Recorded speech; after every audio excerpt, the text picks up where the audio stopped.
Hi guys, welcome back to Raman tutorials. In today's class, we are going to discuss about English methodology questions.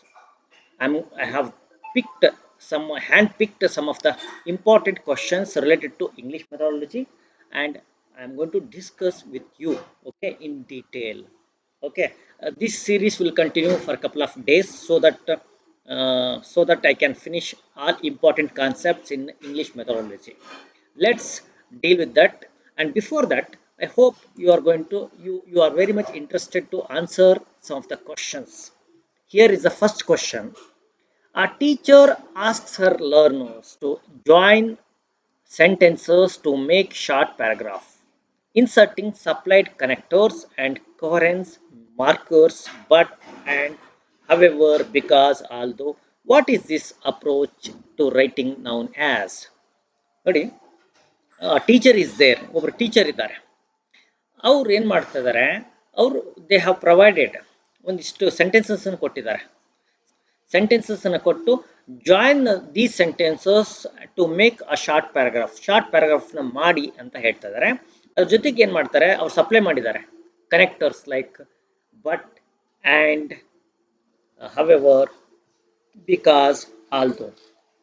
ಈ ಅಪ್ರೋಚನ್ನು ಏನಂತ ಕರೀತಾರೆ? Free writing approach, communicative approach, control composition, control to free writing approach ಅಂತ ಇಲ್ಲಿ ಇದೆ. ಹಾಗಾದ್ರೆ ನೀವು ಯಾವುದನ್ನ ಹೇಳ್ತೀರಾ? What do you say? ಇಲ್ಲಿ ಯಾವುದು ಆನ್ಸರ್ ಆಗ್ಬೋದು? Okay, I am very interested that whether you pick right answers are not ಅನ್ನೋದು ನನ್ನ ಒಂದು concept. Okay,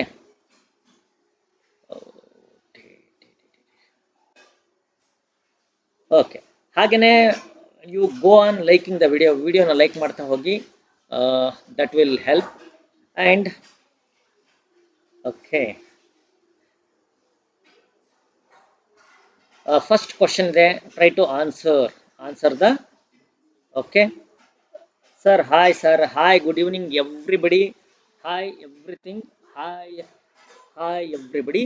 Here you have the question on the screen ಮೇಲೆ ನಿಮಗೆ ಒಂದು ಕ್ವಶನ್ ಇದೆ and you have the option. You have to choose judiciously. Try to think that you are in the exam scenario and you have this question in front of you, and these questions are hand-picked questions, very important questions. I hope these will help you to realize the English methodology to its full potential. Okay, ಅನ್ಕೊಂಡಿದ್ದೀನಿ. I think you also seems to be like that. Okay, what will be your answer? ನೀವೆಲ್ಲ ಏನು answer ಮಾಡಿದಿರಾ? Some of you option ಕಾಣಿಸ್ತಾ ಇಲ್ಲ sir ಅಂತ ಇದ್ದಾರೆ. Oh, what a blunder thing. Options ಕಾಣಿಸ್ತಾ ಇಲ್ವಾ? That's not the problem. Options ಕಾಣಿಸ್ತಾ ಇದೆ. ಓಕೆ, ಕ್ವಶನ್ ಹೋಗಿದೆ, ಆಪ್ಷನ್ ಕಾಣಿಸ್ತಾ ಇದೆ. ಓಕೆ, ಎನಿವೆ, ಇಲ್ಲಿ ಕ್ವಶನ್ ಮತ್ತು ಆಪ್ಷನ್ ಎರಡೂ ಕೂಡ ಕಾಣಿಸ್ತಾ ಇದೆ. ಫ್ರೀ ರೈಟಿಂಗ್ ಅಪ್ರೋಚ್ ಅಂತ ಹೇಳ್ತಿದ್ದಾರೆ. And sir, concentrate about CBZ classes sir ಅಂತ Mala Dalwai madam. Tomorrow afternoon ಏನಾಗ್ತದೆ, ವಿ ಆರ್ ಪ್ರೊವೈಡಿಂಗ್ ನಮ್ಮ ಥರ ಲೈವ್ ಕ್ಲಾಸ್ಗಳನ್ನು ನಿಮಗೆ ಸೋಷಲ್ ಥರ ಇಂಗ್ಲೀಷ್ ಥರ ಲೈವ್ ಕ್ಲಾಸ್ ಮಾಡುವಂಥ ನಮ್ಮ ಟೀಚರ್ ಏನಿದ್ದಾರೆ, ಅವರು ರೆಕಾರ್ಡೆಡ್ ಕ್ಲಾಸಸ್ಸನ್ನು ಕಳಿಸ್ತಾರೆ. And you will get all the recorded classes in 2-3 days. Okay, you will get them, ನಿಮಗೆ ಕಳಿಸ್ಕೊಡ್ತೀನಿ. But live classes, let me think so, it's very difficult. Okay, ಎಲ್ಲರೂ ಬೇರೆ ಬೇರೆ ಆನ್ಸರ್ ಕೊಡ್ತಾ ಇದ್ದೀರಾ. ಎನಿವೆ, ದಟ್ಸ್ ಪಾರ್ಟ್ ಆಫ್ ನಿಮ್ಮ ಉತ್ತರ. ಬೇರೆ ಬೇರೆ ಆನ್ಸರ್ ಕೊಟ್ಟಾಗ ಏನಾಗುತ್ತೆ, it shows that you are not fully aware of this. ಇದ್ರ ಬಗ್ಗೆ ನಿಮಗೆ ಕಂಪ್ಲೀಟ್ ಆಗಿ ಐಡಿಯಾ ಇಲ್ಲ ಅಂತ ಕಾಣಿಸುತ್ತೆ. Okay, that's not a problem. ಇಲ್ಲಿ ಯು ಕ್ಯಾನ್ ಸಿ ದಟ್ ಇಲ್ಲಿ ಏನು ಮಾಡ್ತಿದ್ದಾರೆ ಟೀಚರ್ ಅನ್ನೋದು ನೋಡಿ. Teacher first they are providing the sentences. Teacher ಇಲ್ಲಿ ಸೆಂಟೆನ್ಸ್ ಅನ್ನು ಕೂಡ ಪ್ರೊವೈಡ್ ಮಾಡಿದ್ದಾರೆ. ಒನ್ ಥಿಂಗ್ ನೀವು ನೋಟಿಸ್ ಮಾಡ್ಬೋದು. Okay, just a second. Pinku. Okay, anyway, ಏನೋ ನಥಿಂಗ್.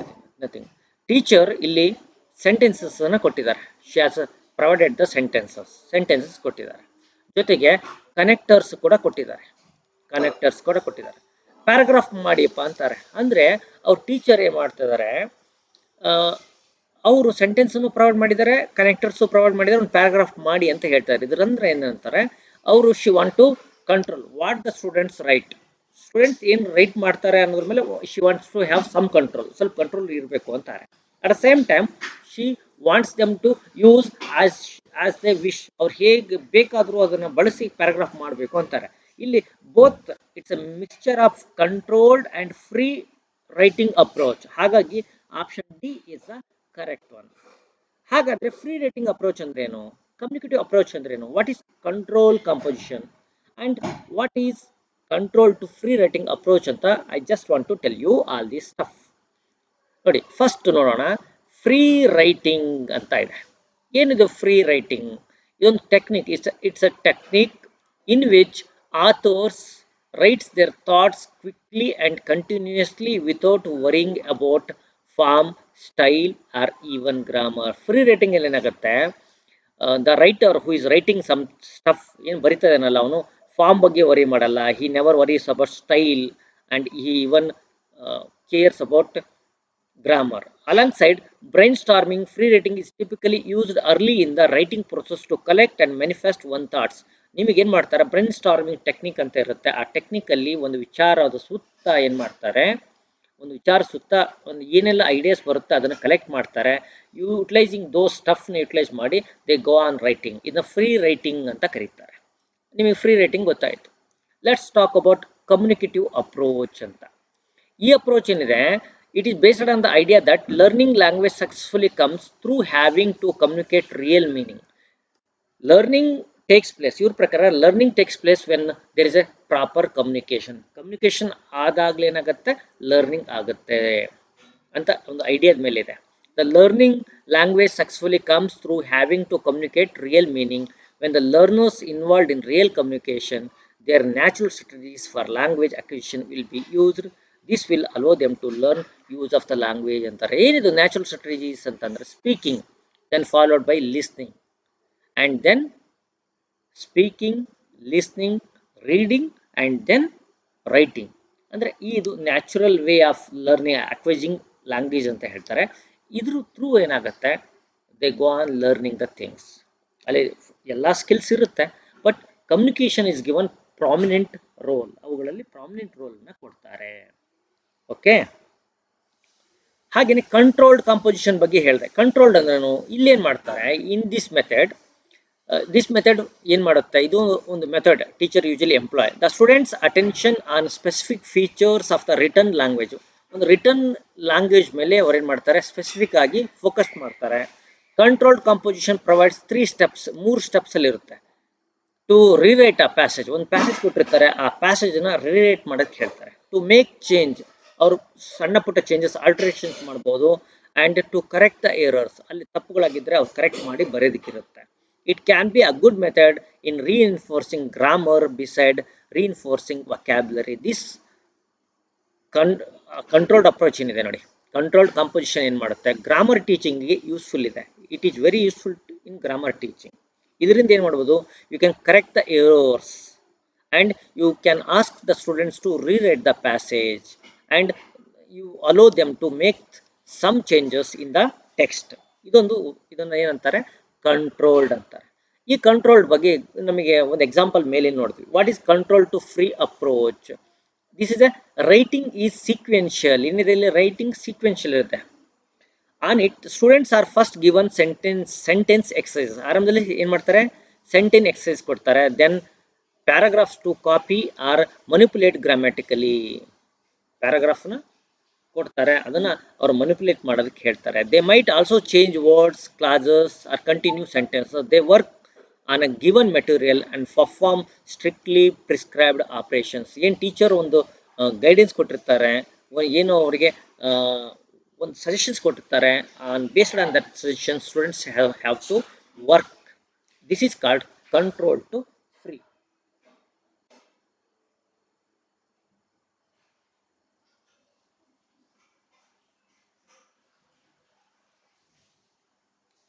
ಓಕೆ,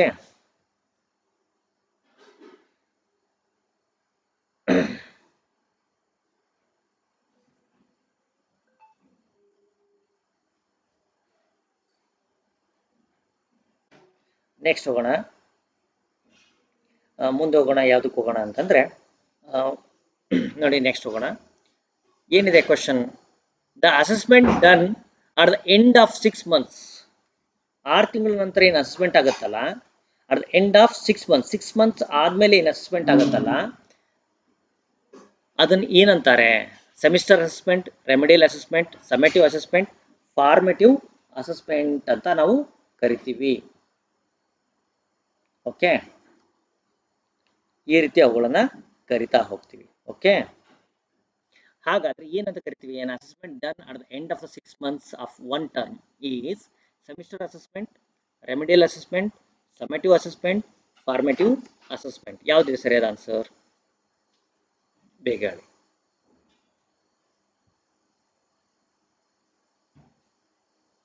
ನೀವು ನಿಮ್ಮ ಆಪ್ಷನ್ಸ್ ಇಲ್ಲಿದೆ, ಬೇಗ ಟ್ರೈ ಟು ಆನ್ಸರ್ ಇಟ್. ಅದನ್ನು ಆನ್ಸರ್ ಮಾಡೋ ಪ್ರಯತ್ನವನ್ನ ಮಾಡಿ. ಯಾವುದು ಆನ್ಸರ್ನ ನೀವು ಪಿಕ್ ಮಾಡ್ತೀರಾ? Which answer you are going to pick it? ಯಾವ ಆನ್ಸರ್ನ ಪಿಕ್ ಮಾಡ್ತೀರಾ?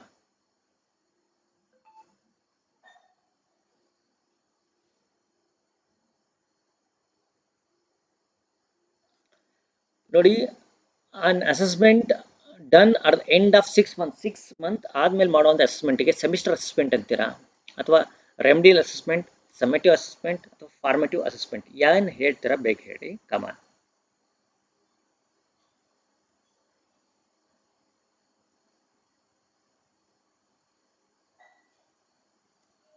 ಓಕೆ, ಭಾಳಷ್ಟು ಜನ ಸ್ಕೂಲಲ್ಲಿ ವರ್ಕ್ ಮಾಡ್ತಾ ಇದ್ದೀರಿ ಅಂದ್ಕೊಂಡಿದ್ದೀನಿ. Many of you work in schools, ರೈಟಾ? ಸ್ಕೂಲಲ್ಲಿ ವರ್ಕ್ ಮಾಡುವಾಗ, when you work in schools, ಏನು that usually you make assessment ಮಾಡ್ತೀರಾ. The assessment which is done at the end of 6 months, 6 months ಆದಮೇಲೆ ಆಗುವಂಥ ಅಸೆಸ್ಮೆಂಟನ್ನು ನಾವು ಏನಂತ ಕರಿತೀವಿ ಅಂತಂದರೆ, okay okay just a second.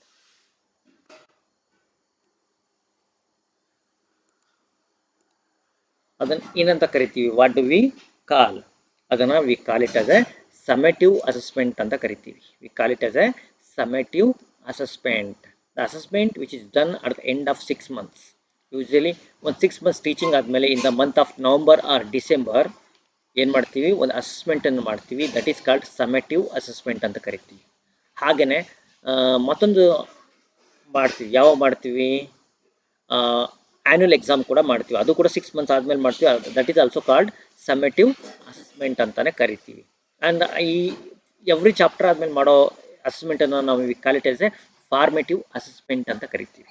Okay, formative assessment ಏನಾಗುತ್ತೆ? After every lesson, after every unit monthly ಟೆಸ್ಟ್ಗಳನ್ನೆಲ್ಲ ಮಾಡ್ತಾ ಹೋಗ್ತೀವಿ. That is called formative assessment. It's a continuous process ಇರುತ್ತೆ. ರೆಮಿಡಿಯಲ್ ಟೀಚಿಂಗ್ ಅಂತಂದ್ರೆ ಯು ಟಾಟ್ ಸಮಥಿಂಗ್, ನೀವು ಏನೋ ಒಂದು ಟೀಚ್ ಮಾಡ್ತೀರಾ, ಆನಂತರ ಯು ಮೇಕ್ ಅ ಟೆಸ್ಟ್, ಒಂದು ಟೆಸ್ಟ್ ಮಾಡ್ತೀರಾ. And students, some of them fail to answer some of the concepts. ಆ ಕಾನ್ಸೆಪ್ಟನ್ನು ನೀವು ಮತ್ತೇನು ಮಾಡ್ತೀರಾ? ಯು ಅದನ್ನು ರೀಟೀಚ್ ಮಾಡ್ತೀರಾ. And then you take the test. That is known as remedial assessment ಅಂತ ಕರೀತಾರೆ. ಓಕೆ,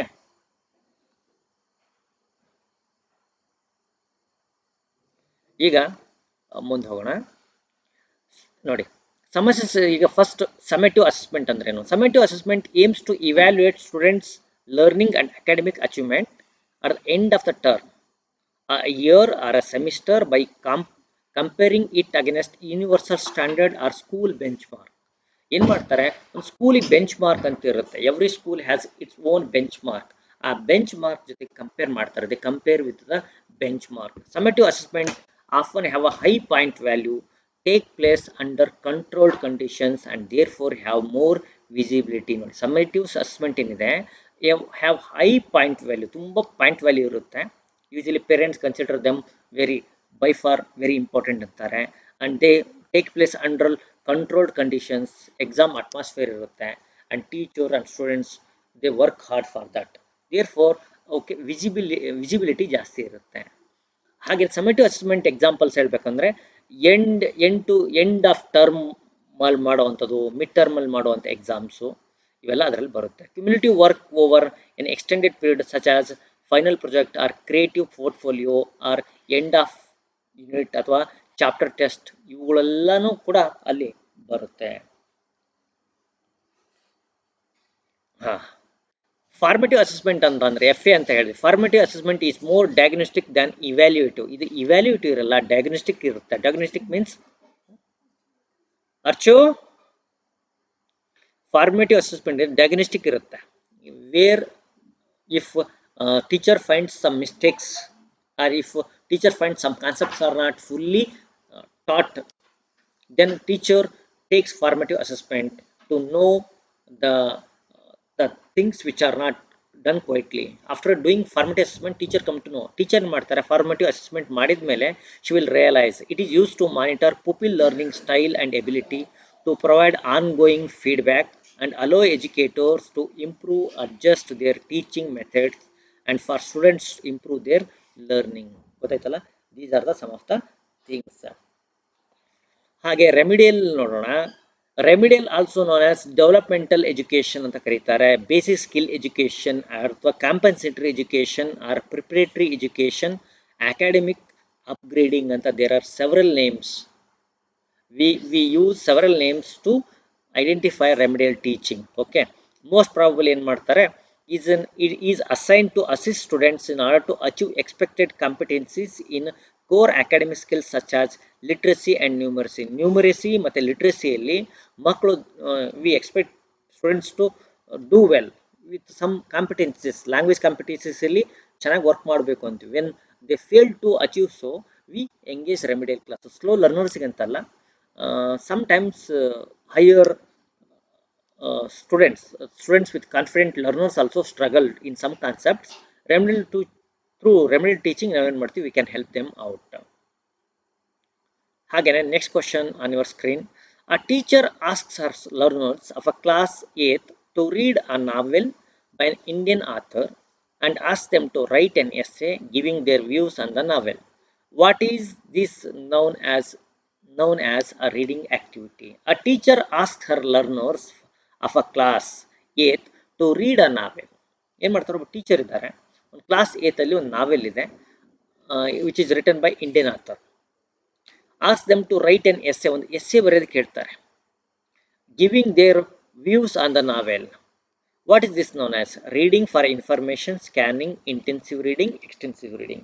Okay, ನಿಮ್ಮ ಆಪ್ಷನ್ಸ್, ನಿಮ್ಮ ಟೈಮ್ ಸ್ಟಾರ್ಟ್ಸ್ now. ಹಾಗೇನೆ ಡೂ ಲೈಕ್ ದಿಸ್ ವಿಡಿಯೋ. ಎಲ್ಲರೂ ಕೂಡ ವಿಡಿಯೋನ ಲೈಕ್ ಮಾಡಿ.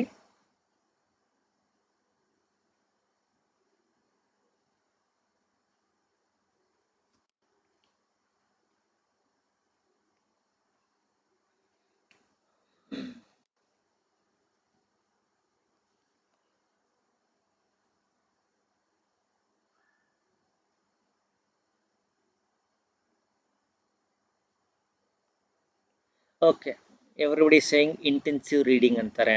Some people are saying extensive reading. Here also you are providing different answers.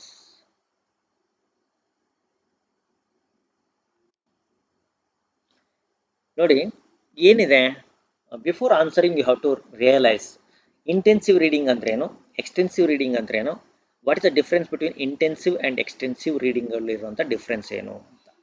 Okay ನೋಡಿ, ಟೀಚರ್ ಏನು ಮಾಡ್ತಾರೆ, ಶಿ ಪ್ರೊವೈಡ್ಸ್ ಅ ನಾವೆಲ್, ಒಂದು ನಾವೆಲ್ ಕೊಡ್ತಾರೆ, ಆ್ಯಂಡ್ ಶಿ ಟೀಚರ್ಸ್ ದಿಸ್ ನಾವೆಲನ್ನು ಕೊಟ್ಟು write your opinions on this novel ಅಂತ ಒಂದು ಎಸ್ಸೆ ಕೊಡ್ತಾರೆ. ಓಕೆ, ಯಾವಾಗ ಎಸ್ಸೆ ಕೊಡ್ತಾರೆ ಸ್ಟೂಡೆಂಟ್ಸ್ ಏನಾಗ್ತಾರೆ, they read the novel thoroughly and carefully. ನಾವೆಲನ್ನು ಥರೋ ಆಗಿ ಕೇರ್ಫುಲ್ಲಿ ಆಗಿ ಅಭ್ಯಾಸ ಮಾಡ್ತಾರೆ, ಹೌದಾ? ಹಾಗಾಗಿ ಇದನ್ನ ಏನಂತ ನೋಡಿ, V call it as A extensive reading. ಇದನ್ನು ಎಕ್ಸ್ಟೆನ್ಸಿವ್ ರೀಡಿಂಗ್ ಅಂತಾರೆ. ಯಾಕೆ ಎಕ್ಸ್ಟೆನ್ಸಿವ್ ಅಂತಾರೆ ಅಂತ ನಿಮಗೆ ಕೆಲವ್ರಿಗೆ ಸ್ಕ್ಯಾನಿಂಗ್ ಅಂತ ಅನಿಸ್ಬೋದು, ಎಲ್ಲ different answers. You are providing different answers. It's quite obviously ಅದು ಕರೆಕ್ಟ್ ಅನಿಸುತ್ತೆ. ಯಾಕೆ ಅಂತಂದರೆ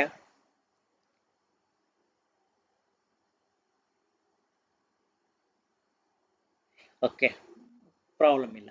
ಇಲ್ಲಿ ನೋಡೋಣ, ಲೆಟ್ಸ್ ರೀಡ್. ಓಕೆ, ಇಲ್ಲಿ ನೋಡೋಣ, ಲೆಟ್ಸ್ ಸ್ಕಿಮ್ಮಿಂಗ್ ಮತ್ತು ಸ್ಕ್ಯಾಮಿಂಗ್ ಬಗ್ಗೆ ಹೇಳ್ತೀನಿ. Skimming and scanning. Skimming and scanning are 2 reading techniques. ನೆನ್ಪಿಟ್ಕೊಳ್ಳಿ, these are reading techniques that use rapid eye movement. ನಾವು we use rapid eye movement in skimming and scanning. And keywords, we also locate keywords to move quickly through text for slightly different purpose. ಎರಡೂರಲ್ಲೂ rapid eye movement ಆಗುತ್ತೆ, and we go on searching for keywords ಮಾಡ್ತೀವಿ, and we go through the text hurriedly. Skimming ಏನಾಗುತ್ತೆ, skimming is reading rapidly in order to get a general view. ಒಂದು general ವ್ಯೂಗೋಸ್ಕರ ಓದಿದಾಗ we call it as a skimming ಅಂತ ಕರಿತೀವಿ. Skimming ಅಂತಂದ್ರೆ ಒಂದು paragraph ಇದೆ, ಒಂದು ಪ್ಯಾರಾಗ್ರಾಫ್ ಒಂದು ಪೇಜ್ ಇದೆ, ಪಟ ಪಟ ಪಟ ಓದ್ತಾ ಹೋಗ್ತೀವಿ, ಏನಿದೆ ಇದು, ಇದ್ರ ಬಗ್ಗೆ ಇದೆ ಅಂತ. This is general view, we call it as a general view. General ವ್ಯೂಗೋಸ್ಕರ ಓದ್ತೀವಿ, ದಿಸ್ ಈಸ್ ಕಾಲ್ಡ್ ಸ್ಕಿಮ್ಮಿಂಗ್. ಇದನ್ನು ಸ್ಕಿಮ್ಮಿಂಗ್ ಅಂತ ಹೇಳ್ತೀವಿ, ಆಯ್ತಾ. ಹಾಗೆ ಸ್ಕ್ಯಾನಿಂಗ್ ಅಂದ್ರೆ ಏನಾಗುತ್ತೆ, ವಾಟ್ ಹ್ಯಾಪನ್ಸ್ ಇನ್ ಸ್ಕ್ಯಾನಿಂಗ್ ಅಂತಂದ್ರೆ, scanning is reading rapidly in order to find specific information. Specific ಇನ್ಫಾರ್ಮೇಶನ್ಗೋಸ್ಕರ ಓದ್ತೀವಿ. ಉದಾಹರಣೆಗೆ, when you go to any ಸ್ಕೂಲಲ್ಲಿ ಹೋದಾಗ, ಅಲ್ಲಿ ಸ್ಕೂಲಲ್ಲಿ ಏನು ಮಾಡ್ತಾರೆ, ಒಂದು ಪೋರ್ಟ್ಫೋಲಿಯೋ ಹಾಕಿರ್ತಾರೆ, ಯಾರ ಟೀಚರ್ ಅಥವಾ ಟೀಚರ್ ಬಗ್ಗೆ ಇನ್ಫಾರ್ಮೇಷನ್ ಇರುತ್ತೆ, ಅದನ್ನು ಓದ್ತೀರಾ, ಯಾವ ಟೀಚರ್ಗೆ ಏನಿದೆ, ಯಾವ ಟೀಚರ್ಗೆ ಏನಿದೆ, ಪಟಾಪಟ್ ಏನೋ ಇನ್ಫಾರ್ಮೇಷನ್ ಬೇಕಾಗಿರುತ್ತೆ. ಅವ್ರ ಡೇಟ್ ಆಫ್ ಬರ್ತ್ ಹುಡುಕಕ್ಕೆ ಹೋಗೋಕ್ಕೋಸ್ಕರ ಆ ಟೀಚರ್ ಡೇಟ್ ಆಫ್ ಬರ್ತ್ ಏನಿದೆ, ಅವ್ರ ಸ್ಯಾಲ್ರಿ ಏನಿದೆ ಅಂತ ಇನ್ಫಾರ್ಮೇಷನ್, ಸ್ಪೆಸಿಫಿಕ್ ಇನ್ಫಾರ್ಮೇಷನ್ಗೋಸ್ಕರ ಓದ್ತಿದ್ರೆ ಅದನ್ನು ಸ್ಕ್ಯಾನಿಂಗ್ ಅಂತೀವಿ. ಸ್ಕಿಮ್ಮಿಂಗ್ ಅಂತಂದ್ರೆ ಜನರಲ್ ವ್ಯೂ. ನೆನ್ಪಿಟ್ಕೊಳ್ರಿ, when you read something in hurried way to get the general view, ಅದನ್ನು ಸ್ಕಿಮ್ಮಿಂಗ್ ಅಂತಾರೆ. When you read something rapidly in order to find specific information ಇದ್ದಾಗ ಅದನ್ನು ನಾವು ಅದನ್ನು ಸ್ಕ್ಯಾನಿಂಗ್ ಅಂತ ಕರಿತೀವಿ. This is a difference. ಈಗ ಇಂಟೆನ್ಸಿವ್ ರೀಡಿಂಗ್ ಮತ್ತು ಎಕ್ಸ್ಟೆನ್ಸಿವ್ ರೀಡಿಂಗ್ ಅಂದ್ರೇನು? Intensive reading involves learners reading in detail ಆಗಿ ಒಂದು ಕಾನ್ಸೆಪ್ಟ್ ಅನ್ನು ಓದ್ತಾರೆ ಇಂಟೆನ್ಸಿವ್ ರೀಡಿಂಗ್ ಅಲ್ಲಿ, with specific learning AIIMS and task. ಒಂದು ಏಮ್ಸ್ ಇರುತ್ತೆ, they have their own aims and tasks to complete with, to follow that one. It can be compared with extensive reading, which involves learners reading text for enjoyment and develop general reading skill. In intensive reading ಏನಾಗುತ್ತೆ, intensive word intensive ಅಂತಂದ್ರೆ ಗೋ ಇನ್ deep ಅಂತ, ತುಂಬಾ text ಅಲ್ಲಿ deep ಆಗಿ ಇಳಿತಾರೆ. ಯಾಕೆ ಅಂತಂದ್ರೆ ಅದರ ನಂತರ ಬರುವಂತ ಎಕ್ಸಸೈಸಸ್ ಅನ್ನ, ಫಾಲೋ ಅಪ್ ಅನ್ನ ಓದ್ತೀವಿ. ಫಾರ್ ಎಕ್ಸಾಂಪಲ್, ನಿಮ್ಗೆ ಒಂದು ಪ್ಯಾರಾಗ್ರಾಫ್ ಕೊಟ್ಟಿದ್ದಾರೆ, ಆ ಪ್ಯಾರಾಗ್ರಾಫ್ ನಂತರ there are several questions asked. Question number 1, 2, 3 ಇದೆ. If you have to answer these questions. In order to answer these questions, you read the paragraph in detail. That is called intensive reading. Other extensive reading alla, you go through something, summne nodi, you go, okay. Extensive reading involves learner reading text for enjoyment. Most of the time when you read a poem, you read it for enjoyment. When you read a novel, you read it for enjoyment goskara ಓದ್ತೀರಾ. And develop general reading skills. ಇಲ್ಲಿ general reading skills develop ಆಗುತ್ತೆ. It can be compared with intensive reading, which means reading in detail with specific information. Specific ಇನ್ಫಾರ್ಮೇಷನ್ಗೋಸ್ಕರ ನಾವು text ಓದಿದ್ರೆ ಅದನ್ನು extensive reading ಅಂತ ನಾವು ಕರಿತೀವಿ. ನೋಡಿ, ನಾಳೆಯಿಂದ ನಿಮ್ಮ ತರಗತಿಗಳು ಏನಿದೆ 8:30ಕ್ಕೆ ಶುರು ಆಗುತ್ತೆ. ನೋಡಿ, 8:30ಕ್ಕೆ ಇಂಗ್ಲೀಷ್ ತರಗತಿಗಳು ಸ್ಟಾರ್ಟ್ ಆಗುತ್ತೆ. Please try to remember this. ಇದನ್ನು ನೆನ್ಪಿಟ್ಕೊಳ್ಳಿ. 8:30 ನಾನು I am not going to send you information in Google class ರೂಮಲ್ಲಿ. ನಾನು ಇನ್ಫಾರ್ಮೇಷನ್ ಸೆಂಡ್ ಮಾಡಲ್ಲ. You have to pick it like this. ಎಷ್ಟು ಗಂಟೆ ಸ್ಟಾರ್ಟ್ ಆಗುತ್ತೆ, ನಿಮಗೆ ಲಿಂಕ್ ಅವಾಗ ಅವೈಲೇಬಲ್ ಆಗುತ್ತೆ 8:30. ಗೊತ್ತಾಯ್ತು? ಎಕ್ಸ್ಟೆನ್ಸಿವ್ ರೀಡಿಂಗ್ ಅಂದರೆ ರೀಡಿಂಗ್ ಟೆಕ್ಸ್ಟ್ ಫಾರ್ ಎಂಜಾಯ್ಮೆಂಟ್ ಅಂತ. You don't search for specific ಇನ್ಫಾರ್ಮೇಷನ್ಗೋಸ್ಕರ ಇರಲ್ಲ. Reading in detail with specific learning aims. Specific learning general aims ಇರುತ್ತೆ, ಟಾಸ್ಕ್ ಇರುತ್ತೆ. ಈಗ for example, after reading a novel, ಒಂದು ನಾವೆಲ್ ಓದ್ತೀರಾ, ಅದರ ಮೇಲೆ ಒಂದು ಪ್ಯಾರಾಗ್ರಾಫ್ ಬರೀಬೇಕು. ಅಷ್ಟು ಡೀಟೇಲ್ ಆಗಿ ಏನು ಬೇಕಾದರೂ ಯು ಕ್ಯಾನ್ ಯುಟಿಲೈಸ್ ಎನಿ ಆಸ್ಪೆಕ್ಟನ್ನು ನೀವು ಫೋಕಸ್ ಮಾಡ್ಬೋದು. ಓಕೆ, ಹಾಗೇನೆ ಮುಂದಿನಕ್ಕೆ ಹೋಗೋಣ. A teacher selected a text from newspaper. ಒಬ್ಬರು ಟೀಚರ್ ಇದ್ದಾರೆ. Teacher was reading a newspaper. ಒಂದು ನ್ಯೂಸ್ ಪೇಪರ್ ಓದ್ತಿರ್ತಾರೆ. She was reading a newspaper. ನ್ಯೂಸ್ ಪೇಪರಲ್ಲಿ ಒಂದು ಪ್ಯಾರಾಗ್ರಾಫ್ ಬರುತ್ತೆ. ಆ ಪ್ಯಾರಾಗ್ರಾಫಲ್ಲಿ ಏನು ಮಾಡ್ತಾರೆ, ಟೀಚರ್ ಡ್ರಾಪ್ಡ್ ನೋಡಿ. ಆ ಪ್ಯಾರಾಗ್ರಾಫ್ ಇದೆ. ಆ ಪ್ಯಾರಾಗ್ರಾಫಿಂದ ಎವ್ರಿ 5th ವರ್ಡನ್ನು ಅವ್ರು ಡ್ರಾಪ್ ಮಾಡ್ತಾರೆ. ಒಂದು ಲೈನ್ ಇದೆ ಅಂತಂದರೆ, ಈಗ ನೋಡಿ, ಫಾರ್ ಎಕ್ಸಾಂಪಲ್ 1, 2, 3, 4 5 ಈ ಫಿಫ್ತ್ ವರ್ಡ್ ನಾವು ಡ್ರಾಪ್ ಮಾಡ್ತಾರೆ. ನೆಕ್ಸ್ಟ್ 1 2 3 4 5 ಈ ಫಿಫ್ತ್ ವರ್ಡನ್ನು ಡ್ರಾಪ್ ಮಾಡ್ತಾರೆ. ಹಿಂಗೆ ಇಡೀ ಪ್ಯಾರಾಗ್ರಾಫ್ನ ಡ್ರಾಪ್ ಮಾಡಿ ಒಂದು ಟೆಕ್ಸ್ಟ್ ಕೊಡ್ತಾರೆ. ಆ ಟೆಸ್ಟನ್ನು ನಾವು ಏನಂತ ಕರಿತೀವಿ? Complete comprehensible paragraph, writing test, cloze test, filling the blanks ಅಂತ.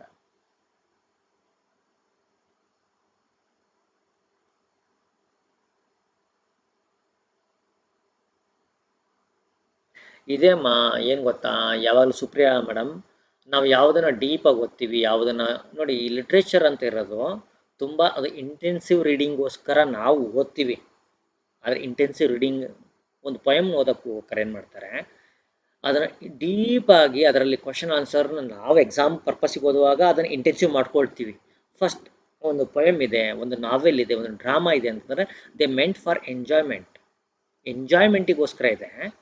ಬಿಟ್ಟು ಅದನ್ನು ನಾವು ಎದಕ್ಕೆ ತೊಗೊಳಲ್ಲ ಅದನ್ನು ನಾವು ಎಲ್ಲದೂ ನೋಡಿ, ಒಂದು ಯಾವುದನ್ನು ತಿಳ್ಕೊಬೇಕು ಅಂದರೆ ನಮಗೆ ಟೆಸ್ಟ್ ಎಕ್ಸಾಮ್ ಬೇಕು. ಇಲ್ಲ ಅಂದ್ರೆ ನಾವಿಲ್ಲ 208 ಜನ ಬರಲ್ಲ. ನಾವು 208 ಜನ ಯಾವಾಗಿರ್ತೀವಿ? ಲೈವ್ ಕ್ಲಾಸನ್ನು ನಾನು ಅಲ್ಲೇ ಮಾಡೋಕ್ಕಂತ 6 ತಿಂಗಳಾಯಿತು. 20 ಜನ ಇದ್ದರೆ 30 ಜನ ಇದ್ದರೆ ದೊಡ್ಡ ಮಾತಿತ್ತು. ಯಾಕೆ 208 ಜನ ಬಂದಿದ್ದೀವಿ ಅಂತಂದರೆ ನಮಗೆ ಇಂಟೆನ್ಸಿವ್ ಆಗಿ ಓದಬೇಕಾಗಿದೆ. ಎಕ್ಸಾಮಿಗೋಸ್ಕರ ಓದ್ತೀವಿ ನಾವು, ಗೊತ್ತಾಯ್ತಲ್ಲ? ಈಗ ಒಂದು ಗಾರ್ಡ್ನರ್ ಇದ್ದಾನೆ, ಒಂದು ಪ್ಲ್ಯಾಂಟ್ ಇದೆ, ಹೌದಾ? ಅದರಲ್ಲಿ ಹೂ ಬಿಡುತ್ತೆ. ಈ ಹೂ ಬಿಡೋ ಪ್ಲ್ಯಾಂಟನ್ನು ನಾವು ಹೋದವ್ರು ಏನು ಮಾಡ್ತೀವಿ? ಎಂಜಾಯ್ಮೆಂಟಿಗೋಸ್ಕರ ಹೂ ನೋಡ್ತೀವಿ, ವಾಟ್ ಎ ಬ್ಯೂಟಿಫುಲ್ ಫ್ಲವರ್ ಅಂತ. ಆದರೆ ಮಾರೋನು ಏನು ಮಾಡ್ತಾನೆ? ಆ ಹೂ ಸರಿ ಇದೆ ಇಲ್ಲೋ ಅಂತ ಕಟ್ ಮಾಡುವ ಮೊದಲು ಯೋಚನೆ ಮಾಡ್ತಾನೆ. ಅವನು ಆ ರೀತಿ ಇರುತ್ತೆ. ಹಾಗೇನೆ poem, novel, they are meant for enjoyment. ಹಾಗಾಗಿ ಅದನ್ನ ಎಕ್ಸ್ಟೆನ್ಸಿವ್ ಅಂತಾನೆ ಹೇಳ್ತಾರೆ. ಕ್ವಶನ್ ಹಿಂಗೆ ಬರಲಿ, ಕೊನೆಗೆ at the end of the day ಅದೇ ಇರುತ್ತೆ. ಅರ್ಥ ಮಾಡ್ಕೊಳ್ಳಿ. ಏನೋ ಯಾರಿಗೋ ಕಾಣಿಸಿ ಅಂತೆ. ಓಕೆ,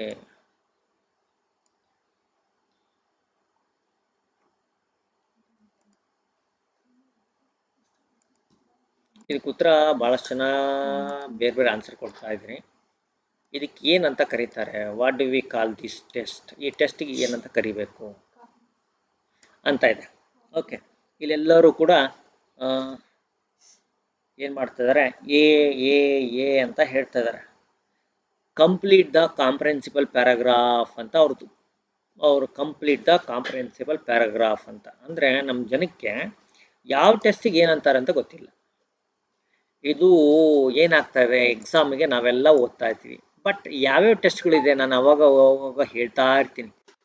ಆದರೂ ಕೂಡ ಅದನ್ನು ಫುಲ್ ಪೊಟೆನ್ಷಿಯಲ್ ನಾವು ಮೊಟಕು ಹೇಳೋದು ಅಂತ ಹೇಳ್ತಾರೆ, ತಲೆ ಮೇಲೆ ಏಟ್ ಕೊಟ್ಟು ಹೇಳೋದು ಅಂತ ಹೇಳ್ತಾರೆ. ನಮ್ಮ ಮಕ್ಕಳು ನಮ್ಮ ಮಾತನ್ನು ನೇರವಾಗಿ ಕೇಳಿಲ್ಲ, ಯಾಕಮ್ಮ? I need it.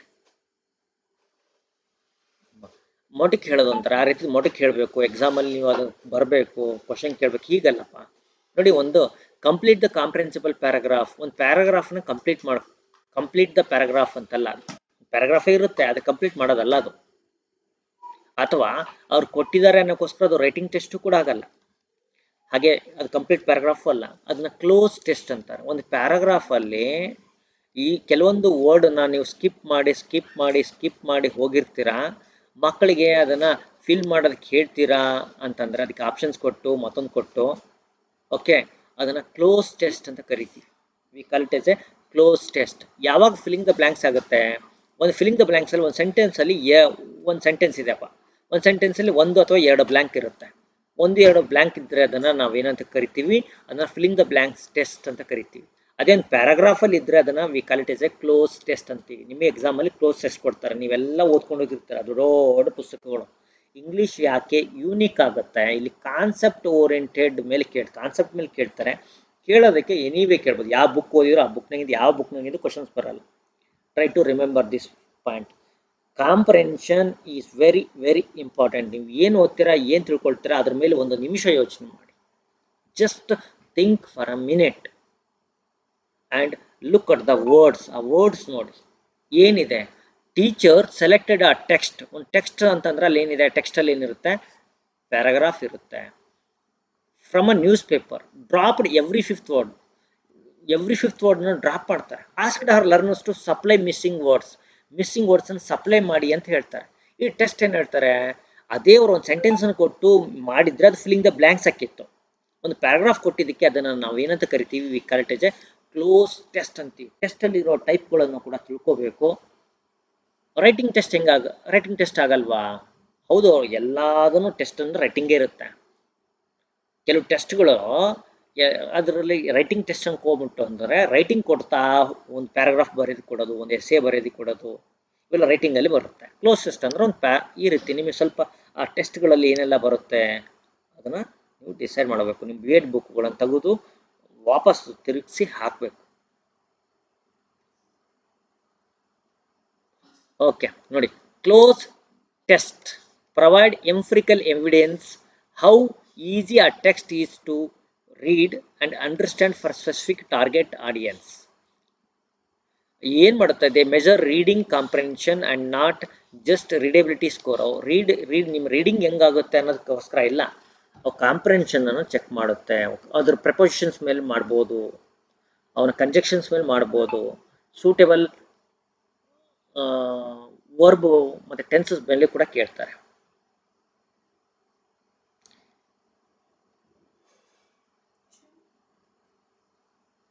ನೇತ್ರಾವತಿ ಅಮ್ಮ, ನೀನು ಅದೇ ಉತ್ತರನೇ ಎಕ್ಸಾಮಲ್ಲಿ ಬರೆಯಮ್ಮ, ಅದೇ ಉತ್ತರಕ್ಕೆ ನಿನಗೆ 0 ಕೊಡ್ತಾರೆ. ಓಕೆ, ನಾನು ಆಗ್ಲೆಲ್ಲ ಹೇಳ್ತಾ ಕೂರೋದಕ್ಕಲ್ಲ. ಒಂದು ಟೈಮ್ ಕ್ಲಿಯರ್ ಮಾಡಿ ನಾನು ಮುಂದೆ ಹೋಗ್ತೀನಿ ಅಂದರೆ ಮತ್ತೆ ನಾನೇನು ಮಾಡಲ್ಲ, ನಿಮಗೆ ಹೇಳ್ತಾ ಕೂರಲ್ಲ. ಐ ಹ್ಯಾವ್ ಮೂಡ್, ನಾನು ಮುಂದೆ ಹೋಗಿದ್ದೀನಿ. ಇಷ್ಟೊತ್ತಲ್ಲೂ ನೀವು ಅದರಲ್ಲೇ ಕೂತ್ಕೊಂಡಿದ್ದೀರ ಅಂತಂದರೆ ಗುಡ್ ಲಕ್ ವಿತ್ ಯು. ನಾನು ನಿಮಗೇನು ಮಾಡಲ್ಲ. ಒಂದು ಯಾವತ್ತಾದರೂ ನೀವು ಅದಕ್ಕೆ ಹೇಳಬೇಕು, ಒಂದು ಸ್ವಲ್ಪ ಸ್ಪೋರ್ಟಿವ್ ಆಗಿರಬೇಕು. ಅಲ್ಲಿದ್ದ ಮುಂದೆ ಹೋದ್ವಿ ಅಂದರೆ ಮತ್ತೆ ಅದನ್ನು ತೊಗೊಂಬರಾಗತ್ತೆ ಇಲ್ಲ. ಮುಂದೆ ಹೋಗೋಣ, let's move on. Multilingualism as a strategy. Multilingualism, ನಾನು ಮಲ್ಟಿಲಿಂಗ್ವಿಸಮ್ ಬಗ್ಗೆ ಹೇಳ್ತಾ ಇದ್ದೀನಿ. ನೀವು ಇನ್ನೂ ಇಂಟೆನ್ಸಿವ್ ಎಕ್ಸ್ಟೆನ್ಸಲ್ಲೇ ಕೂತ್ಕೊಂಡ್ರೆ ಗುಡ್ ಲಕ್ ವಿತ್ ದಟ್. ನಾನು ಮತ್ತೆ ಆಗಲೆಲ್ಲ ಆನ್ಸರ್ ಮಾಡ್ತಾ ಕೂರಲ್ಲ. ಏನು ಗೊತ್ತಾ, ಒಬ್ಬ ಬ್ಯಾಟ್ಸ್ಮನ್ ಇರ್ತಾನೆ, ಅವನಿಗೆ ಟಫ್ ಬಾಲ್ ಬರುತ್ತೆ, ಅದನ್ನು ಹೋಗ್ಬೇಕು, ಅದನ್ನು ಏನು ಮಾಡ್ತಾನೆ, ಅದನ್ನು ಅನ್ಪ್ಲೇಯಬಲ್ ಬಾಲ್ ಇರ್ತಾನೆ, ಅದನ್ನು ಡ್ರಾಪ್ ಮಾಡ್ತಾನೆ, ಮುಂದೆ ಹೋಗ್ತಾನೆ. ಈಗ ನಾನು ನಿಮಗೆ ಅದನ್ನು ಇಂಟೆನ್ಸಿವ್ ಎಕ್ಸ್ಟೆನ್ಸಿವ್ ಅಂತ ಹೇಳ್ತಾ ಇದ್ದೀನಿ. Reading a novel is extensive ಅಂತ ಹೇಳ್ತೀನಿ, ಇಲ್ಲ ಇಂಟೆನ್ಸಿವ್ ಅಂತ ನೀವು ಹೇಳ್ತಾ ಇದ್ದೀರಾ. Okay, stick to your answer. ನೀವು ಅದನ್ನೇ ಆನ್ಸರ್ ಮಾಡಿ and you will get 0. Remember this. Teaching of all subjects in English medium. Multilingualism ಅಂದರೆ ಏನು? ಈಗ ಮಲ್ಟಿಲಿಂಗ್ವಿಸಮ್ ಅಂದರೆ ಏನು ನೋಡೋಣ. Teaching of all subjects in English medium and teaching in Indian languages as a language. Teaching all subjects in English medium. English ಮೀಡಿಯಮಲ್ಲಿ ಎಲ್ಲ ಸಬ್ಜೆಕ್ಟ್ಸ್ನ teach ಮಾಡಿದರೆ ಅದನ್ನು ಮಲ್ಟಿಲಿಂಗ್ವಿಸಮ್ ಅಂತಾರ. Teaching Indian languages as a language. Indian language ಆಗಿ ಎಲ್ಲ subjects English ಮೀಡಿಯಮಲ್ಲಿ ಈಗ ಆಗುತ್ತೆ ನೋಡಿ. ಕನ್ನಡ, ದೇ ಟೀಚ್ ಕನ್ನಡ, ಹಿಂದಿ, ಇಂಗ್ಲೀಷ್ನ ಟೀಚ್ ಮಾಡ್ತಾರೆ. And along with that they teach core subjects in English medium. Teaching a foreign language along with the Indian language. Indian language ಜೊತೆಗೆ foreign language teach ಮಾಡಿದರೆ through the medium of the state language ಏನಿರುತ್ತೆ. For example, ಇಲ್ಲಿ ಹಿಂದಿ ಒಂದು Indian language. Okay, and you take the help of Kannada, native language ಇದೆ Kannada, and you teach English. Now I am doing. ಯಾಕೆ ನೀವೆಲ್ಲ ಹಿಂಗೆ ಮಾಡ್ತಾ ಇದೀವಿ, why we are go on doing ಅಂತಂದರೆ, if I go on explaining everything in English only few students will understand and that won't suffice their minds. ಹಾಗಾಗಿ when I try to teach English, or when I try to teach English along with Hindi, I take help of the Kannada. ಇದನ್ನು ನಾವು multilingualism ಅಂತ ಕರಿತೀವಾ. Next, using the languages of learners for teaching learning of languages and content subject. Using the languages of learners for teaching learning of languages and contents. Using languages of learners, ಮಕ್ಕಳ language ಏನಿದೆ. ಈಗ for example, Marathi medium student language ಏನಿರುತ್ತೆ, ಅದು ಮರಾಠಿ ಇರುತ್ತೆ. Kannada medium students Kannada ಇರುತ್ತೆ. Urdu medium ಮಕ್ಕಳದು ಉರ್ದು ಇರುತ್ತೆ. Using languages of learners for teaching learning languages and content subjects. ಅವ್ರ ಮಕ್ಕಳ ಭಾಷೆಯನ್ನು ಯೂಸ್ ಮಾಡೋದು. Teaching learning of at least 3 languages and content in mother tongue. 3 ಭಾಷೆನ ಟೀಚ್ ಮಾಡೋದು ಮತ್ತು ಕಂಟೆಂಟನ್ನು ಮದರ್ ಟಂಗಲ್ಲಿ. ಫಸ್ಟ್ ಒನ್ನಿಗೆ ರಿವರ್ಸ್. ಹಾಗಾದರೆ ಹೀಗೆ ಹೇಳಿ, ಕಮಾನ್, ಏನು ಹೇಳ್ತೀರಾ?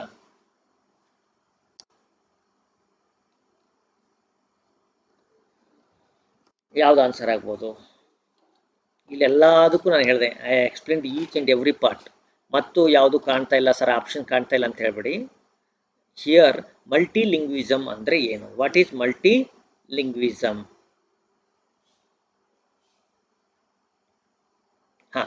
ಎಲ್ಲರೂ ಏನು ಆನ್ಸರ್ ಮಾಡ್ತಿದ್ದೀರಾ? ಓಕೆ, ಕಮಾನ್ ನಾವು answer.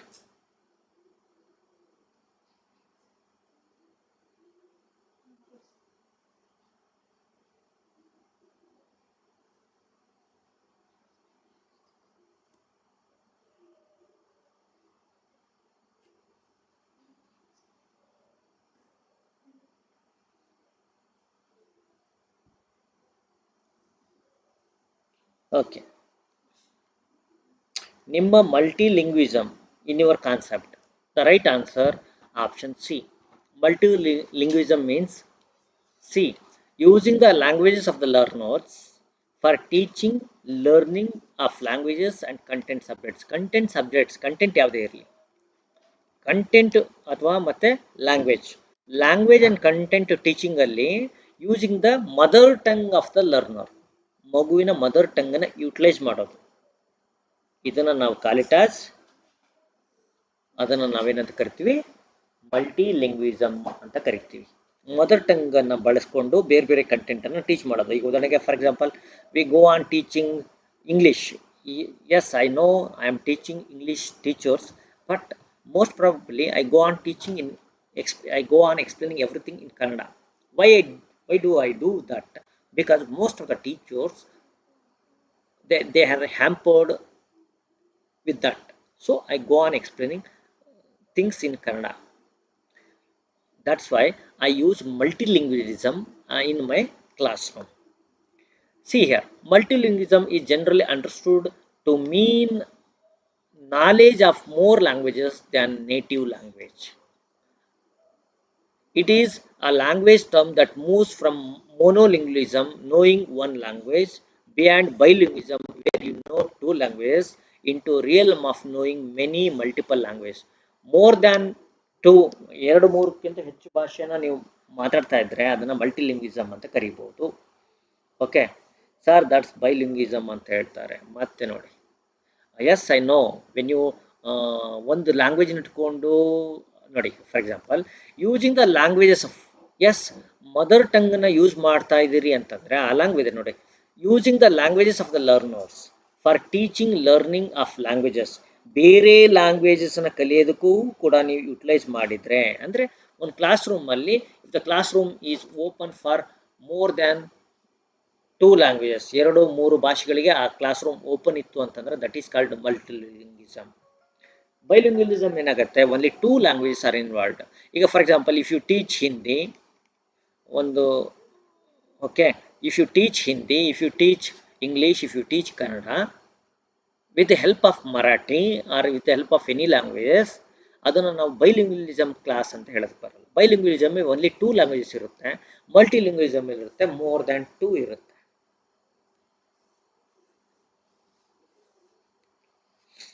Okay, be correct. Teaching of foreign language along with Indian languages through the medium of the state language. ಅಂದ್ರೆ ಮೋರ್ ದ್ಯಾನ್ ಟೂ ಅನ್ಕೊಂಡು ಹೋಗ್ಯಪ್ಪ. ಮುಂದೋಗೋಣ. Denotative meaning of a word is, ಒಂದು denotative use ಅನ್ನ ಏನಂತ ಕರಿತೀವಿ? Figurative meaning, grammatical meaning, factual meaning or basic meaning. Much more than that a word actually means. Denotative meaning of a word, ಒಂದು ಪದ ಇದೆ, ಆ ಪದಕ್ಕೆ ಡಿನೋಟೇಟಿವ್ ಮೀನಿಂಗ್ ಅಂತ ನಾವು ಏನು ಅಂತ ಕರಿತೀವಿ? ನೋಡಿ, ಬೈಲಿಂಗ್ವಿಲೈಸರ್ ಏನಾಗುತ್ತೆ, ಯು ಆರ್ ಟೀಚಿಂಗ್ ಸಮಥಿಂಗ್, ಒಂದು ಲ್ಯಾಂಗ್ವೇಜ್ನ ಟೀಚ್ ಮಾಡ್ತಿದ್ದಾರೆ, ಸ್ಪೆಷಲ್ ಫಾರಿನ್ ಲ್ಯಾಂಗ್ವೇಜ್ ಇಂಗ್ಲೀಷ್ ಅಂತ ಇದೆ. ಈ ಇಂಗ್ಲೀಷ್ನ ಟೀಚ್ ಮಾಡೋದಕ್ಕೆ ಯು ಯೂಸ್ 20% ನೇಟಿವ್ ಲ್ಯಾಂಗ್ವೇಜ್. ಒಂದು ಲ್ಯಾಂಗ್ವೇಜ್ ಸಪೋರ್ಟ್ ತೊಗೊಳ್ತಾರೆ, ನೇಟಿವ್ ಲ್ಯಾಂಗ್ವೇಜ್ ಸಪೋರ್ಟ್ ತೊಗೊಳ್ತಾರೆ. ಓನ್ಲಿ ಕನ್ನಡ ಅನ್ಕೋಬೇಡಿ, native language, that is bilingualism. ಈ ಮಲ್ಟಿಲಿಂಗ್ವಿಲಿಸಮ್ ಏನಾಗುತ್ತೆ, not only English, not only Hindi, not only, they go on teaching many languages.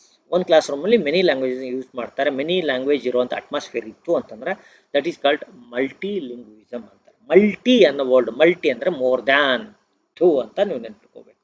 By ಅಂತಂದರೆ one ಅಂತ. Okay, ಡಿನೋಟೇಟಿವ್ meaning ಅಂದರೆ ಏನು? ಫಿಗರೇಟಿವ್ ಮೀನಿಂಗ್ ಅಂತನೋ, ಗ್ರಾಮ್ಯಾಟಿಕಲ್ ಮೀನಿಂಗ್ ಅಂತನೋ, ಅಥವಾ ಫ್ಯಾಕ್ಚುಯಲ್ ಮೀನಿಂಗ್ ಅಂತನೋ, ಏನಿದೆ ಇದರಲ್ಲಿ?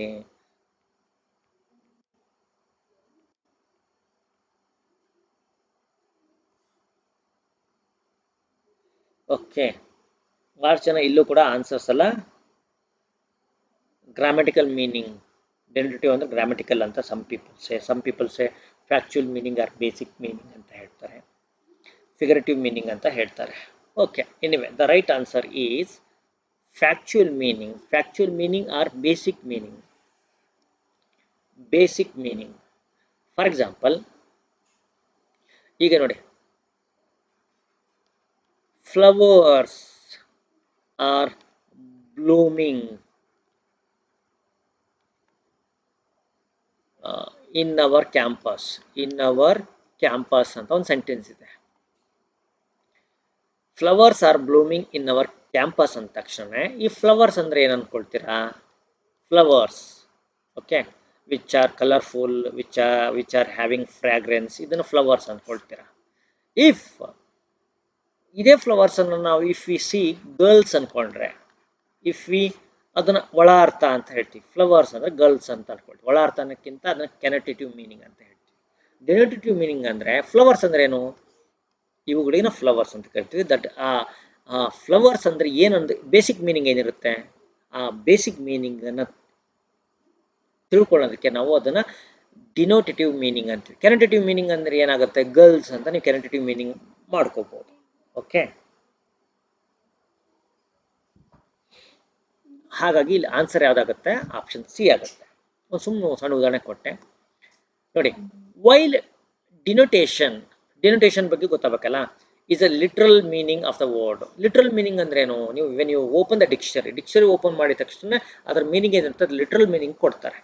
ಈ ಕನೋಟೇಷನ್ is a feeling or indirect meaning. ಕನೋಟೇಷನ್ ಏನಿರ್ತದೆ ಅದು ಇಂಡೈರೆಕ್ಟ್ ಇರುತ್ತೆ. ಏನಿರುತ್ತೆ? ಇಂಡೈರೆಕ್ಟ್ ಮೀನಿಂಗ್ ಅಥವಾ ಫೀಲಿಂಗ್ ಇರುತ್ತೆ. ಫಾರ್ ಎಕ್ಸಾಂಪಲ್, ಡೆನೋಟೇಷನ್ ಅಂತಂದ್ರೆ ಬ್ಲೂ ಅಂತಂದ್ರೆ colour blue, the sky is blue ಅಂತ ಹೇಳ್ತೀವಿ. ಹಾಗೇನೆ ಹಿ ಈಸ್ ಫೀಲಿಂಗ್ ಬ್ಲೂ ಅಂತ ಹೇಳ್ತಾರೆ. ಬ್ಲೂ ಅಂತಂದ್ರೆ ಹಿ ಈಸ್ ಫೀಲಿಂಗ್ ಸ್ಯಾಡ್ ಅಂತ. ಹಿ ಈಸ್ ಫೀಲಿಂಗ್ ಬ್ಲೂ ಅಂತ ಹೇಳ್ತೀವಿ. He is feeling blue. Okay, ಇಲ್ಲಿ ಬ್ಲೂ ಅಂದ್ರೆ ಅರ್ಥ ಏನಾಗುತ್ತೆ? ಹಿ ಈಸ್ ಫೀಲಿಂಗ್ ಸ್ಯಾಡ್ ಅಂತ ಅರ್ಥ ಆಗುತ್ತೆ. ಈ ಅರ್ಥ ಏನಿದೆ, ಈ ಅರ್ಥಕ್ಕೆ ನಾವು ಕನೋಟೇಷನ್ ಅಂತೀವಿ. ಆ ಬೇಸಿಕ್ ಮೀನಿಂಗ್ಗೆ ಡಿನೋಟೇಷನ್ ಅಂತ ಕರಿತೀವಿ. ಓಕೆ, ಸೊ ನಿಮಗೆ ಈ ಕಾನ್ಸೆಪ್ಟ್ ಕೂಡ ಅರ್ಥ ಆಯ್ತು ಅನ್ಕೊಂಡಿದ್ದೀನಿ. I am clearing. ಮತ್ತೆ ಯಾರಾದರೂ ಸರ್ ನೀವು ಅಪ್ರೋಚಸ್ ಹೇಳಿಲ್ಲ, ಮತ್ತೊಂದು ಹೇಳಿಲ್ಲ, I have given the notes, videos, ಎಲ್ಲದು ವಿಡಿಯೋಸನ್ನು 16 ವಿಡಿಯೋಸನ್ನು ಕ್ಲಾಸ್ ರೂಮಲ್ಲಿ ಹಾಕಿದ್ದೀನಿ. ಅವುಗಳನ್ನ ನೋಡ್ಕೊಳ್ಳಿ. ಆ್ಯಕ್ಚುಲಿ ಇದೆಲ್ಲ ಕಾನ್ಸೆಪ್ಟ್ ಕವರ್ ಆಗಿದೆ ಅಲ್ಲೂ ಕೂಡ. ಆದರೂ ಕೂಡ ಐ ಗೋ ಆನ್ ಎಕ್ಸ್ಪ್ಲೇನಿಂಗ್. ಯಾಕಂದ್ರೆ ಕ್ವಶನ್ಸ್ ಅಲ್ಲಿ ಇದ್ದಾಗ you recall it forever ಅನ್ನೋಕ್ಕೋಸ್ಕರ ಮಾಡ್ತಾ ಇದ್ದೀನಿ. We acquire language by understanding input that is little beyond our current level or acquired competence. What is pedagogical concept known as? We acquire language. ನಾವು ಒಂದು ಭಾಷೆನ acquire ಮಾಡ್ಕೊಳ್ತೀವಿ. Understanding input that is little beyond our current level. ನಮ್ಮ ಲೆವೆಲ್ಗಿಂತ ಸ್ವಲ್ಪ ಏನಿದೆ ಅಂತಂದ್ರೆ ಸ್ವಲ್ಪ ಜಾಸ್ತಿ ಇದೆ ಅಂತ ಅನಿಸುತ್ತೆ. We feel that is too high ಅಂತ ಅನಿಸುತ್ತೆ.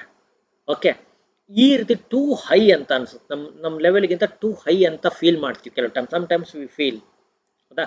If somebody go on teaching explaining biology in detail ಅಂತ ಅಂದರೆ, though I can understand English, but sometimes I feel that that is too big for me, very difficult ಅಂತ ಅಂದ್ಕೊಳ್ತೀವಿ. ಈ ರೀತಿ ಅಂದ್ಕೊಂಡೋದಕ್ಕೆ ಏನು ಹೇಳ್ತೀವಿ? Input hypothesis, thinking hypothesis, output hypothesis, interaction hypothesis ಏನಿದೆ? ಹಾಗಾದ್ರೆ ನೀವು ಆನ್ಸರ್ ಮಾಡಿ.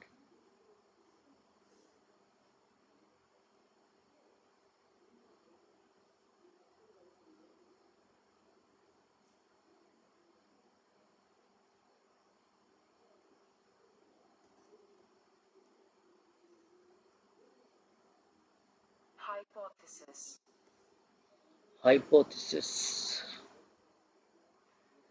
ಗೊತ್ತಿತ್ತಲ್ಲ. Input hypothesis, thinking hypothesis, output.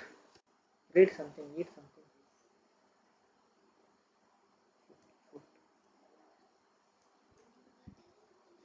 Okay, ಏನಿರ್ಬೋದು ಆನ್ಸರ್? ನೀವು ಇದೆಲ್ಲ ಕಾನ್ಸೆಪ್ಟು ನೀವು ಏನೇನೋ ಆನ್ಸರ್ ಮಾಡ್ತೀರಂತ ನನಗೆ ಗೊತ್ತಿದೆ. ಯಾಕಂತಂದರೆ ಯು ಆರ್ ಏನಿದೆ ಅಂತಂದರೆ ಇಂಟೆಲಿಜೆಂಟ್ ಆಗಿದ್ದ ಅಂತಂದರೆ ಪಟ್ ಅಂತ ಆನ್ಸರ್ ಮಾಡ್ತೀರಿ, ಕೆಲವರು ತಪ್ಪು ಆನ್ಸರ್ ಮಾಡ್ತೀರಿ. ಪ್ರಾಬ್ಲಮ್ ತಪ್ಪು ಆನ್ಸರ್ ಮಾಡೋದು ತಪ್ಪಲ್ಲ, ಸರಿ ಆನ್ಸರ್ ಮಾಡೋದು ಬುದ್ಧಿವಂತಿಕೆ ಎಲ್ಲ. ಜಸ್ಟ್ ಕೆಲವರಿಗೆ ಸರಿ ಬೀಳುತ್ತೆ, ಕೆಲವರಿಗೆ ತಪ್ಪು ಬೀಳುತ್ತೆ. ಗೊತ್ತಿದ್ರೆ ಕರೆಕ್ಟಾಗಿ ಬೀಳುತ್ತೆ. ಇಲ್ಲಿ ನೋಡಿ, ಇದು ಗೊತ್ತೇ ಆಗಿಲ್ಲ ನಮಗೆ. We acquire language by understanding input. ನೋಡಿ, we understanding input, that is little bit. Input ಏನಿದೆ ಅದು little bit beyond our current level. ನಮ್ಮ ಲೆವೆಲ್ಗಿಂತ ಕಾಂಪಿಟೆನ್ಸಿ ಜಾಸ್ತಿ ಇದೆ. ಅದನ್ನೇನಂತೀವಿ? That is called input hypothesis ಅಂತ ಕರಿತೀವಿ. Input hypothesis. So that is the right answer. ಹಾಗಾದ್ರೆ high input output interaction hypothesis ಅಂದರೆ ಏನು? Let's see. ಇನ್ಪುಟ್ ನೋಡಿ, this input hypothesis, this states that learners progress in their language of language when they comprehend language input that is slightly more advanced than their current level. ನೀವು ಇರೋ ಲೆವೆಲ್ಗಿಂತ, this is your level. Okay, ಅಲ್ಲಿ input ಏನಾಗ್ತಾ ಇದೆ, that is in this level, ಈ ಲೆವೆಲಲ್ಲಿರುತ್ತೆ. That is a little bit higher, ಇದು ನಿಮ್ಮ ಲೆವೆಲ್.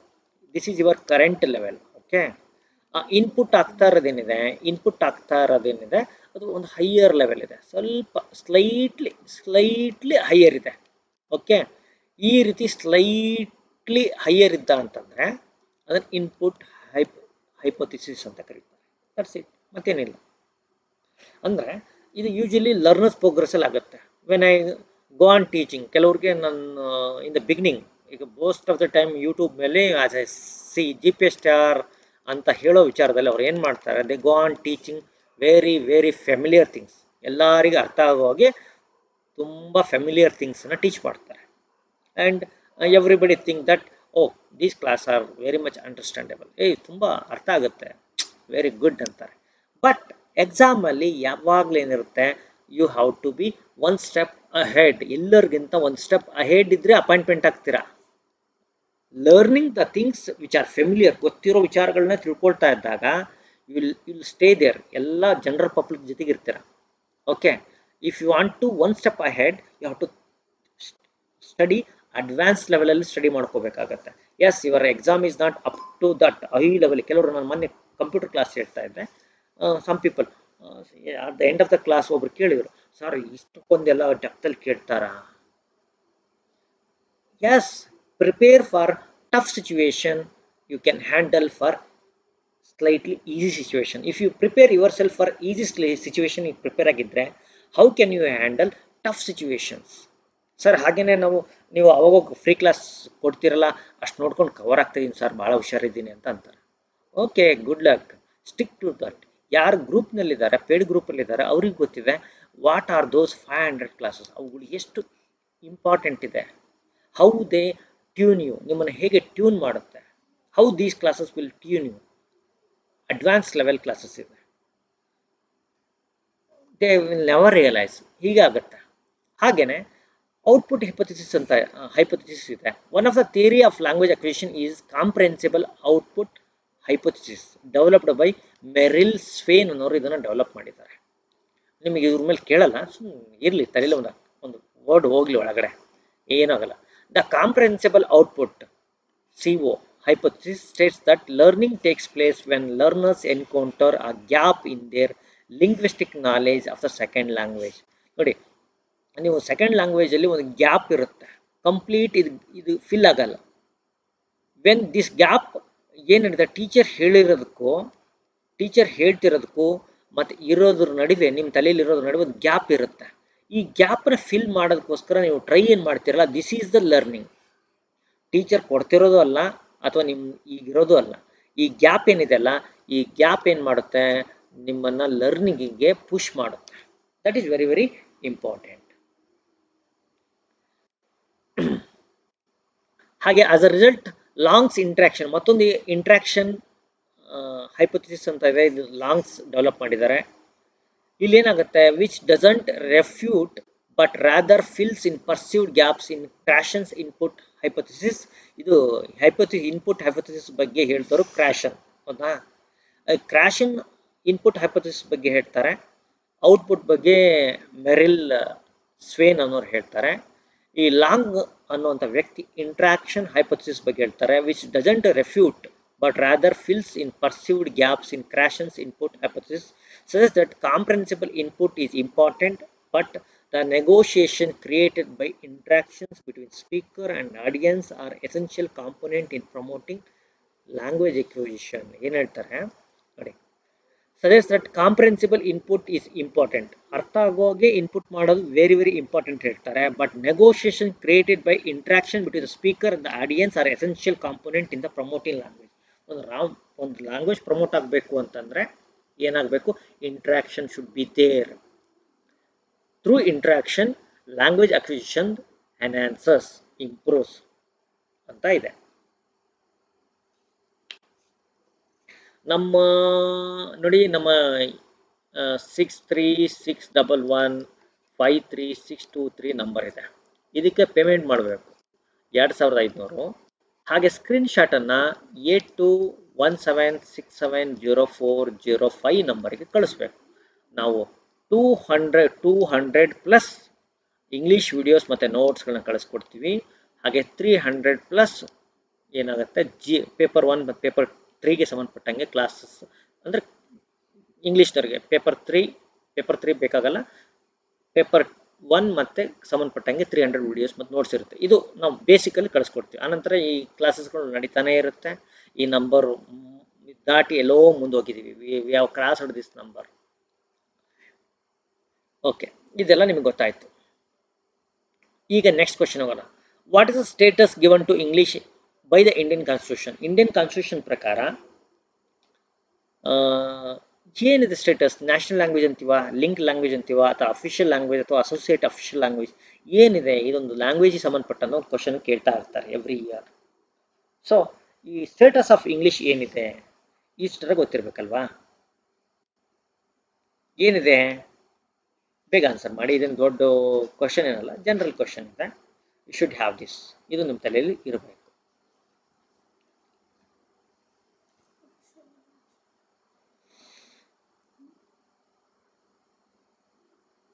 ಓಕೆ, ಇಲ್ಲಿ ದ ರೈಟ್ ಆನ್ಸರ್, ನಾನೇ ಆನ್ಸರ್ ಹೇಳ್ತೀನಿ. ಯಾಕೋ ಎಲ್ಲರೂ ಹೇಳ್ತಾ ಇಲ್ಲ.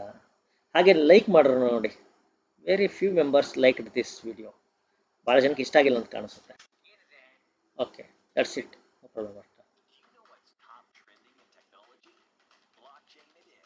ಓಕೆ, ಅಫಿಷಿಯಲ್ ಲ್ಯಾಂಗ್ವೇಜ್ ಅಂತಾರೆ ಭಾಳ ಜನ.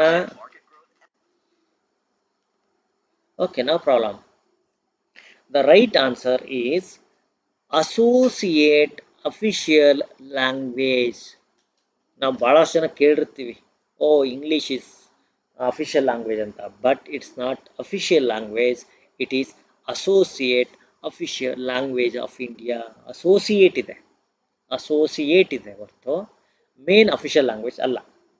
ಲಿಂಕ್ ಲ್ಯಾಂಗ್ವೇಜ್ ಅಂತ ನೀವು ಕನ್ಸಿಡರ್ ಮಾಡ್ತೀವಿ. ಆದರೆ ಇಂಡಿಯನ್ ಕಾನ್ಸ್ಟಿಟ್ಯೂಷನ್ ಪ್ರಕಾರ ಅಂತ ಕೇಳ್ತಾರೆ. Yes, it's a link language, it's a foreign language, it's a international language, it's a communication language. ಆದರೆ ಇಂಡಿಯನ್ ಕಾನ್ಸ್ಟಿಟ್ಯೂಷನ್ ಏನು ಹೇಳುತ್ತೆ? It calls it as a associate official language. ಇದೊಂದು ಚೆನ್ನಾಗಿ ನೆನಪಿಟ್ಕೊಳ್ಳಿ. ಅಸೋಸಿಯೇಟ್ ಅನ್ನೋ ಪದ ನಿಮಗೆ ನೆನಪಲ್ಲಿ ಇರಬೇಕು. ಈಗ ಸರ್ ಈಗೂ ಹೇಳ್ಬೋದು, ಸರ್ ಅದು ಲಿಂಕ್ ಲ್ಯಾಂಗ್ವೇಜ್ ಅಲ್ಲ ಏನ್ರಿ ಸರ್, ಅದು ಅಫಿಷಿಯಲ್ ಲ್ಯಾಂಗ್ವೇಜ್ ಅಲ್ಲ ಏನು ಸರ್ ಅದು? ನಮ್ಮ ಉತ್ತರ ತಪ್ಪು ಅಂದರೆ ಅದಲ್ಲ. ನೀವು ಇಲ್ಲಿ ಗಮನ ಕೊಡಬೇಕಾಗಿರೋದು ಈ ಕಡೆ. ಏನು ಮಾಡೋದಕ್ಕೆ ಬರಲ್ಲ. ಮುಂದೋಗೋಣ. What are the 3 components of the PPP 3P model of teaching? 3P model of teaching ಅಂತ ಬರುತ್ತೆ. ಹಾಗಾದರೆ 3P ಮಾಡೆಲ್ ಆಫ್ ಟೀಚಿಂಗ್ ಅಲ್ಲಿ ಈ 3 Ps ಅಂದರೆ ಏನು? ಹಾಗೆ ಇದರ ನೋಟ್ಸನ್ನು ಕಂಪ್ಲೀಟ್ ನೋಟ್ಸ್ ಇದೆ. ಈ ಕಂಪ್ಲೀಟ್ ನೋಟ್ಸನ್ನು ನಾನು ಈ ಪೂರ ಕ್ಲಾಸಸ್ ನನ್ನ ಪ್ರಕಾರ ಒಂದು 10 ಕ್ಲಾಸಸ್ ಆಗ್ಬೋದು. ಆ 10 ಕ್ಲಾಸಸ್ ಆದಮೇಲೆ ಕಳಿಸ್ತೇನೆ. ಅಲ್ಲಿವರೆಗೂ ಯಾರು ಕೂಡ ಕೇಳ್ತಾ ಹೋಗ್ಬೇಡಿ. ಸುಮಾರು ಒಂದು 200 ಕ್ವಶನ್ಸನ್ನು ನಾನು ತೊಗೊಂಡಿದ್ದೀನಿ. ಅದೆಲ್ಲ ಕಂಪ್ಲೀಟ್ ಆಗಲಿ. ಓಕೆ, ಮುಂದೋಗೋಣ. ಇಲ್ಲಿ 3 ಮಾಡೆಲ್ ಒಳಗೆ ಯಾವ್ದು ಬರುತ್ತೆ? What is the right answer? 3P. ಇದನ್ನು ಕೂಡ ಕೇಳಿದ್ದಾರೆ ಎಕ್ಸಾಮಲ್ಲಿ. ದ ರೈಟ್ ಆನ್ಸರ್ ನಾನೇ ಹೇಳ್ಬಿಡ್ತೀನಿ, ಯಾಕಂದರೆ ಕೆಲವ್ರಿಗೆ ಆನ್ಸರ್ ಲೇಟ್ ಆಗುತ್ತೆ ಪಾಪ ಬರೋದಕ್ಕೆ. Present, practice and produce. This is the 3P model ಅಂತ. You present structures ಅನ್ನ ಪ್ರೆಸೆಂಟ್ ಮಾಡ್ತೀರಾ, ಸೆಂಟೆನ್ಸ್ ಅನ್ನ ಪ್ರೆಸೆಂಟ್ ಮಾಡ್ತೀರಾ. ಆನಂತರ you allow the students to practice. Another, you expect your student to produce them on his own. This known as present, practice, produce model. ಇಲ್ಲಿ pre teaching, practice teaching, produce teaching ಅಂತ ಬೇರೆ ಬೇರೆ ಎಲ್ಲ answer ಮಾಡ್ತಾ ಇದ್ದೀನಿ. Pre conception, practice by teacher, post conception ಇದೆಲ್ಲ ವಾಟಡು. ಕೆಲವರಂತೂ ಹೇಗೆ ಹೇಳ್ತಾರೆ ಇದು ಹೇಳ್ತಾರೆ, ಪ್ರೊಡಕ್ಟ್, ಪ್ರಾಕ್ಟೀಸ್, ಪ್ರೆಸೆಂಟ್ ಅಂತಲ್ಲ. The right is the option number C. ಈಗರ ಅರ್ಥ ಮಾಡ್ಕೊಳ್ಳಿ. ಆಪ್ಷನ್ ನಂಬರ್ ಪ್ರೆಸೆಂಟ್ ನೋಡಿ, ಪ್ರೆಸೆಂಟೇಷನ್, ಪ್ರಾಕ್ಟೀಸ್ ಅಂಡ್ ಪ್ರೊಡಕ್ಷನ್, ಇದೊಂದು 3Ps ಅಂತಾರೆ. Is a method for teaching structures, especially grammar or ವ್ಯಾಕ್ಯಾಬ್ಯುಲರಿಗೋಸ್ಕರ we use this in foreign language. Especially we use it for foreign language. As it name suggests, 3P is divided into 3 phases, moving from tight teacher control towards greater learner freedom. In the beginning, teacher exercises a greater control. And the greater control ಇಟ್ಕೊಳ್ತಾ ಏನು ಮಾಡ್ತಾನೆ, the teacher allows the students to enjoy. Okay, ಅದನ್ನು enjoy ಮಾಡೋದಕ್ಕೂ ಕೂಡ ಯೋಚನೆ ಮಾಡ್ತಾ ಹೋಗ್ತಾನೆ. Okay, ಹೀಗಿರುತ್ತೆ. First teacher ಒಂದು ಕಾನ್ಸೆಪ್ಟ್ನ ಅಥವಾ ಒಂದು ಗ್ರಾಮರ್ ಆಸ್ಪೆಕ್ಟ್ನ ಪ್ರೆಸೆಂಟ್ ಮಾಡ್ತಾನೆ. Student let's his students to practice them, then he expects them to produce when it is required ಅಂತ. ಓಕೆ, ಹಾಗೇನೆ ಇವತ್ತಿನ ನೋಡೋಣ ಕ್ವಶನ್ ಇಷ್ಟು ಉದ್ದದಪ್ಪ, ಬೇಗ ಎಕ್ಸ್ಪ್ಲೇನ್ ಮಾಡ್ಬಿಡ್ತೀನಿ. ಆ ಟೀಚರ್ ಆಫ್, ಓಕೆ ಕೆಲವು ಟೈಮ್ ಹಿಂಗೆ ಇರುತ್ತೆ. ಆ teacher of class 8th discussed determiners in okay, what happened?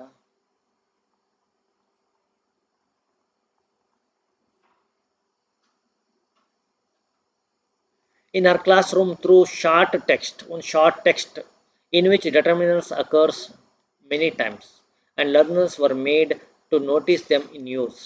ನೋಡಿ determiners ಇದೆ. In class room through short text, ಒಂದು ಶಾರ್ಟ್ ಟೆಕ್ಸ್ಟ್ ಕೊಟ್ಟಿದ್ದಾರೆ, ಅದರಲ್ಲಿ ಡೆಟರ್ಮಿನೆಂಟ್ಸ್ ಎಲ್ಲ ಬಂದಿದೆ, ಸಾಕಷ್ಟು ಟೈಮ್ ಬಂದಿದೆ. ಡೆಟರ್ಮಿನೆಂಟ್ಸ್ ಅಂದರೆ ಆರ್ಟಿಕಲ್ಸ್, ಪ್ರೊನೌನ್ಸ್ ಇವೆಲ್ಲ ಬರುತ್ತೆ.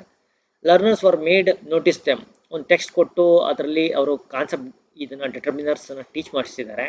ಒಂದು ಟೆಕ್ಸ್ಟ್ ಕೊಟ್ಟು ಅದರಲ್ಲಿ ಐಡೆಂಟಿಫೈ ಮಾಡೋದಕ್ಕೆ ಹೇಳ್ತಾರೆ. Learners were made notice them. This was followed by learners using the same in their own language for particular purpose.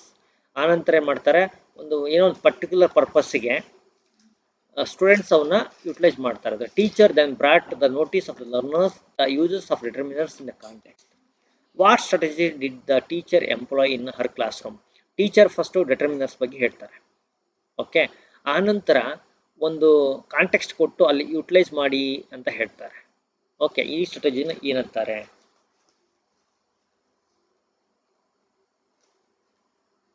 ನೋಡಿ ಮೇಡಮ್, ಆಫ್ಟರ್ ದ ಕ್ಲಾಸ್ ನಾನು ಹೇಳೋದಕ್ಕೇನಿಲ್ಲ, nothing I have to say. ನಾನು ಹೇಳ್ದಲ್ಲ, I have given my number, ಅದಕ್ಕೆ payment ಮಾಡಿ ಸ್ಕ್ರೀನ್ಶಾಟ್ನಲ್ಲಿ ಕಳಿಸ್ಕೊಡಿ. ನೋಡಿ, we become very much tired of people talking all the day. ಹಾಗಾಗಿ ನಮಗೆ 500ಕ್ಕೂ ಹೆಚ್ಚು ಕ್ಲಾಸ್ಗಳು ಬರುತ್ತೆ. ಹಾಗೆಯೇ ಅವುಗಳ ನೋಟ್ಸ್ ಕೂಡ ಬರುತ್ತೆ. ಸಂಜೆ ಈವ್ನಿಂಗ್ ಲೈವ್ ಕ್ಲಾಸ್ ಬರುತ್ತೆ, ಅವುಗಳನ್ನು ಕೂಡ ನೀವು ನೋಡ್ಕೋಬಹುದು. Anyway, if you wish to talk 8217670405 number ಇದೆ. ಆ್ಯಂಡ್ ಐ ರಿಕ್ವೆಸ್ಟ್ ನಮ್ಮ ಸ್ಟೂಡೆಂಟ್ಸ್ಗೆ ಹೇಳ್ತೀನಿ, ಸಣ್ಣ ಸಣ್ಣ ಪ್ರಾಬ್ಲಮ್ಸ್ ತೊಗೊಂಡು don't go on calling us. ಎಷ್ಟು ತಲೆನೋವಾಗಿದೆ ಅಂತಂದರೆ ವಿ ಬಿಕಮ್ ಸಿಕ್. ನಾವು ಮಾತಾಡಿ ಟಯರ್ಡ್ ಆಗಿಬಿಟ್ಟಿದ್ವಿ. ಪೀಪಲ್ ಎಸ್ಪೆಷಲಿ ಅಪ್ಲಿಕೇಶನ್ ರಿಲೇಟೆಡ್ ಏನೇ ನಿಮ್ಗೆ ತೊಂದರೆ ಇದ್ದರೂ ಡೀಟೇಲ್ ಆಗಿ ಗೊತ್ತಿದ್ರೆ CSLನವ್ರಿಗೆ ಕಾಲ್ ಮಾಡಿ. ಅವ್ರು ನಿಮಗೆ they can help you, guide you in that matter. Don't try and call. ನಾವು ಟೀಚರ್, ನಾವು ಕಂಟೆಂಟನ್ನು ಟೀಚ್ ಮಾಡೋದಕ್ಕೆ we always try and strive for this. ಕಂಟೆಂಟನ್ನು ಟೀಚ್ ಮಾಡ್ತೀವಿ, ದಟ್ ವಿಲ್ ಹೆಲ್ಪ್ ಯು. ಅದು ಏನೇ ಕ್ವರೀಸ್ ಇದ್ರು ಪ್ಲೀಸ್ CSLನವರಿಗೆ ನೀವು ಕೇಳಬೇಕು. That they only can give authentic answer, ನಾವಲ್ಲ.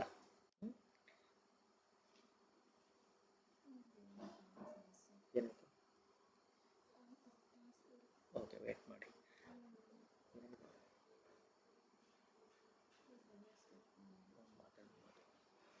ಹಾಂ, ಇದು ರೈಟ್ ಆನ್ಸರ್ ಯಾವುದಾಗುತ್ತೆ? ಓಕೆ, ಇದನ್ನ we call it as conscious raising ಅಂತ ಕರೀತಾರೆ. ಯಾರು ಆನ್ಸರ್ ಮಾಡಿರ್ಕಿಲ್ಲ, ನನ್ನ ಪ್ರಕಾರ V call it as A conscious raging. Conscious raising ಅಂತ ಇದೊಂದು ಕ್ಲಾಸ್ ರೂಮಲ್ಲಿ ಇದೆಯಾ? ಎಲ್ಲರೂ ಕೂಡ ಕಮ್ಯುನಿಕೇಬಲ್ ಲ್ಯಾಂಗ್ವೇಜ್ ಟೀಚಿಂಗ್ ಅಂತಾರೆ, structured teaching, task based language teaching ಅಂತ ಎಲ್ಲ ಇದೆ. ಆದರೆ ಇದನ್ನ ಕಾನ್ಶಿಯಸ್ ರೇಜಿಂಗ್ ಅಂತ ಯಾರು ಆನ್ಸರ್ ಒಬ್ರು ಆನ್ಸರ್ ಮಾಡಿದ್ದಾರೆ. ಬಟ್ ಎನಿವೆ, ಈಗ ನೋಡೋಣ ಏನಿದೆ ಟಾಸ್ಕ್ ಬೇಸ್ಡ್ ಲ್ಯಾಂಗ್ವೇಜ್ ಟೀಚಿಂಗ್ ಅಂದ್ರೆ ಏನು, ಕಮ್ಯುನಿಕೇಬಲ್ ಲ್ಯಾಂಗ್ವೇಜ್ ಟೀಚಿಂಗ್ ಅಂದ್ರೆ ಏನು, ಸ್ಟ್ರಕ್ಚರ್ಡ್ ಟೀಚಿಂಗ್ ಅಂದ್ರೆ ಏನು, ವಾಟ್ ಹ್ಯಾಪನ್ಸ್ ಇನ್ ದಿಸ್ ಅನ್ನೋದನ್ನು ನೋಡೋಣ. ಈಗ ಮುಂದೆ ಹೋಗೋಣ. ಆ ಟಾಸ್ಕ್ ಬೇಸ್ಡ್ ಅಪ್ರೋಚ್ ಅಂದ್ರೆ ಇದು first I am going to help you with this. Task based learning offers an alternative for language teachers. In task based lesson, the teacher doesn't predetermine what language will be studied. The lesson is based around the completion of central task, and the language studied is determined by what happens as the students complete it. ನೋಡಿ, ಈ task based teaching ಏನಾಗಿರುತ್ತೆ, the teacher gives a task, ಒಂದು task ಅನ್ನು ಕೊಡ್ತಾರೆ. Then the teacher lets his students to work on that. At the end of the day, when the students complete that task, ಆ complete task ಆದಮೇಲೆ they ಅವ್ರಿಗೆ realise ಆಗುತ್ತೆ ತಾವು ಯಾವ task ಮೇಲೆ ಕಲ್ತಿದ್ವಿ, ವಾಟ್ ಡಿಡ್ ವಿ ಲರ್ನ್ ಅಂತ ಅವ್ರಿಗೆ ಗೊತ್ತಾಗುತ್ತೆ. ಇದು ಟಾಸ್ಕ್ ಬೇಸ್ಡ್ ಅಪ್ರೋಚ್. ಹಾಗೆ ಕಮ್ಯುನಿಕೇಟಿವ್ ಅಪ್ರೋಚ್ ಅಂತ ಇದೆ, ಇದು 1980ಯಲ್ಲಿ ಬಂದಿದ್ದು. ರಿಯಾಕ್ಷನ್ ಟು ಗ್ರಾಮರ್ ಅಪ್ರೋಚ್ ಏನಿದೆ ಅದಕ್ಕೆ ಗ್ರಾಮರ್ ಬೇಸ್ಡ್ ಅಪ್ರೋಚಿಗೆ opposite. It is an approach to second and foreign language teaching which mainly focus on developing communicative competence. Communicative competence ಮೇಲೆ ಇಲ್ಲೇನು ಮಾಡ್ತಾರೆ, ಫೋಕಸ್ ಇರುತ್ತೆ. This approach emphasizes the use of language for meaningful purposes in authentic situation. ಕೆಲವು situational language ಅಂತಲೂ ಕೂಡ ಇದನ್ನು ಕರೀತಾರೆ, situational language ಅಂತಲೂ ಕರೀತಾರೆ, ಸಿಚುವೇಶನಲ್ ಗ್ರಾಮರ್, ಸಿಚುವೇಶನಲ್ ಟೀಚಿಂಗ್ ಅಂತ ಕರೀತಾರೆ. ಇಲ್ಲಿ ಒಂದು ಮೀನಿಂಗ್ಫುಲ್ ಪರ್ಪಸ್, ಒಂದು ಪರ್ಪಸ್ ಇದೆ. For example, you are at the bus stop. You want to buy tickets from the ticket collector. How do you speak? ಅಂತ ಒಂದು ಸಿಚುವೇಶನ್ ಕೊಡ್ತಾರೆ, ಒಂದಿಷ್ಟು ಫ್ರೇಜಸ್ ಟೀಚ್ ಮಾಡ್ತಾರೆ ಮತ್ತು ಎಕ್ಸ್ಪೆಕ್ಟ್ ಮಾಡ್ತಾರೆ. ಸ್ಟ್ರಕ್ಚರ್ಡ್ ಟೀಚಿಂಗ್ ಅಂತ ಇದೆ. Structured teaching is creating highly visual based structured environment that promotes N understanding of schedules, activities and expectations. ನೋಡಿ, ಸ್ಟ್ರಕ್ಚರ್ಡ್ ಟೀಚಿಂಗ್ ಅಲ್ಲಿ ಏನಾಗುತ್ತೆ, creating highly visual based structured environment, visually based structured environment ಅನ್ನು create ಮಾಡ್ತಾರೆ. that promotes understanding of schedules, activities and expectations. Teacher ಏನು expect ಮಾಡ್ತಾರೆ ನಿಮ್ಮಿಂದ, ಯಾವೆಲ್ಲ activities ಅನ್ನು ಮಾಡಿಸ್ಬೇಕು, ಏನೆಲ್ಲ ಸ್ಕೆಡ್ಯೂಲ್ಸ್ ಇದೆ ಅನ್ನೋದನ್ನೆಲ್ಲನೂ ಕೂಡ ಅಲ್ಲಿ ಪ್ಲಾನ್ ಮಾಡಿರ್ತಾರೆ. This also allows students to with ASD understand act ಅಪ್ರಾಪ್ರಿಯೇಟ್ಲಿ with their environment. ಒಂದು ಎನ್ವೈರ್ಮೆಂಟ್ ಜೊತೆಗೆ ಇಂಟ್ರಾಕ್ಟ್, ಇಲ್ಲಿ ಏನಿರುತ್ತೆ ಪ್ರತಿಯೊಂದು ಗ್ರೇಡೆಡ್ ಇರುತ್ತೆ. ಕಾನ್ಶಿಯಸ್ ರೇಜಿಂಗ್ ಅಂತ ಇದೆ, also known as awareness raging ಅಂತ ಕರೀತಾರೆ. Is a part of process a learner can go through with a new language. ಒಂದು ಹೊಸ ಲ್ಯಾಂಗ್ವೇಜ್ ಕಾನ್ಸೆಪ್ಟನ್ನು ಟೀಚ್ ಮಾಡ್ತಾರೆ. They first became aware of it, ಅದ್ರ ಬಗ್ಗೆ ಫಸ್ಟ್ ಅವೇರ್ನೆಸ್ ಕ್ರಿಯೇಟ್ ಮಾಡ್ತಾರೆ, ಅದು ಕಾನ್ಷಿಯಸ್ನೆಸ್ನ ಕ್ರಿಯೇಟ್ ಮಾಡ್ತಾರೆ. ದೆನ್ ರೆಕಗ್ನೈಸ್, ಗುರುತಿಸ್ತಾರೆ, ಆನಂತರ ಡಿಸ್ಟಿಂಗ್ವಿಷ್ ಮಾಡ್ತಾರೆ, ದೆನ್ ಪ್ರೊಡಕ್ಷನ್ಗೆ ಹೇಳ್ತಾರೆ. ನೋಡಿ, this is it. They first awareness create ಮಾಡ್ತಾರೆ ಟೀಚರ್, ಅಲ್ಲಿ ಮೇಲ್ಗಡೆ ಟೀಚರ್ ಡೆಟರ್ಮಿನರ್ಸ್ ಬಗ್ಗೆ ಅವೇರ್ನೆಸ್ ಕ್ರಿಯೇಟ್ ಮಾಡಿದ್ರು, ಅಥವಾ ಆನಂತರ ಅವುಗಳನ್ನ ಒಂದು ಟೆಕ್ಸ್ಟ್ ಕೊಟ್ಟು ಅದರಲ್ಲಿ ಐಡೆಂಟಿಫೈ ಮಾಡೋಕ್ಕೆ ಹೇಳಿದ್ರು, ಕಾನ್ಷಿಯಸ್ನ ಕ್ರಿಯೇಟ್ ಮಾಡಿದ್ರು.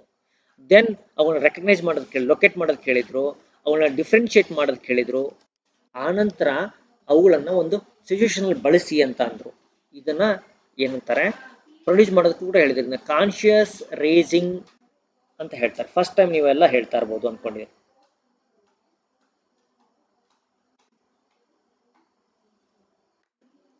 ರವಿಕುಮಾರ್ ಏನಂತಾರೆ, ಕ್ಲಾಸ್ ಸೇರೋರು ಬೇಗ ಸೇರ್ಕೊಳ್ಳಿ. ಏನು ಮಾಡ್ತೀರಾ, ಭಾಳಷ್ಟು ಜನಕ್ಕೆ ಹೇಳ್ತೀನಿ ಕ್ಲಾಸ್ ಸೇರೋರು ಬೇಗ ಸೇರಿ ಅಂತ.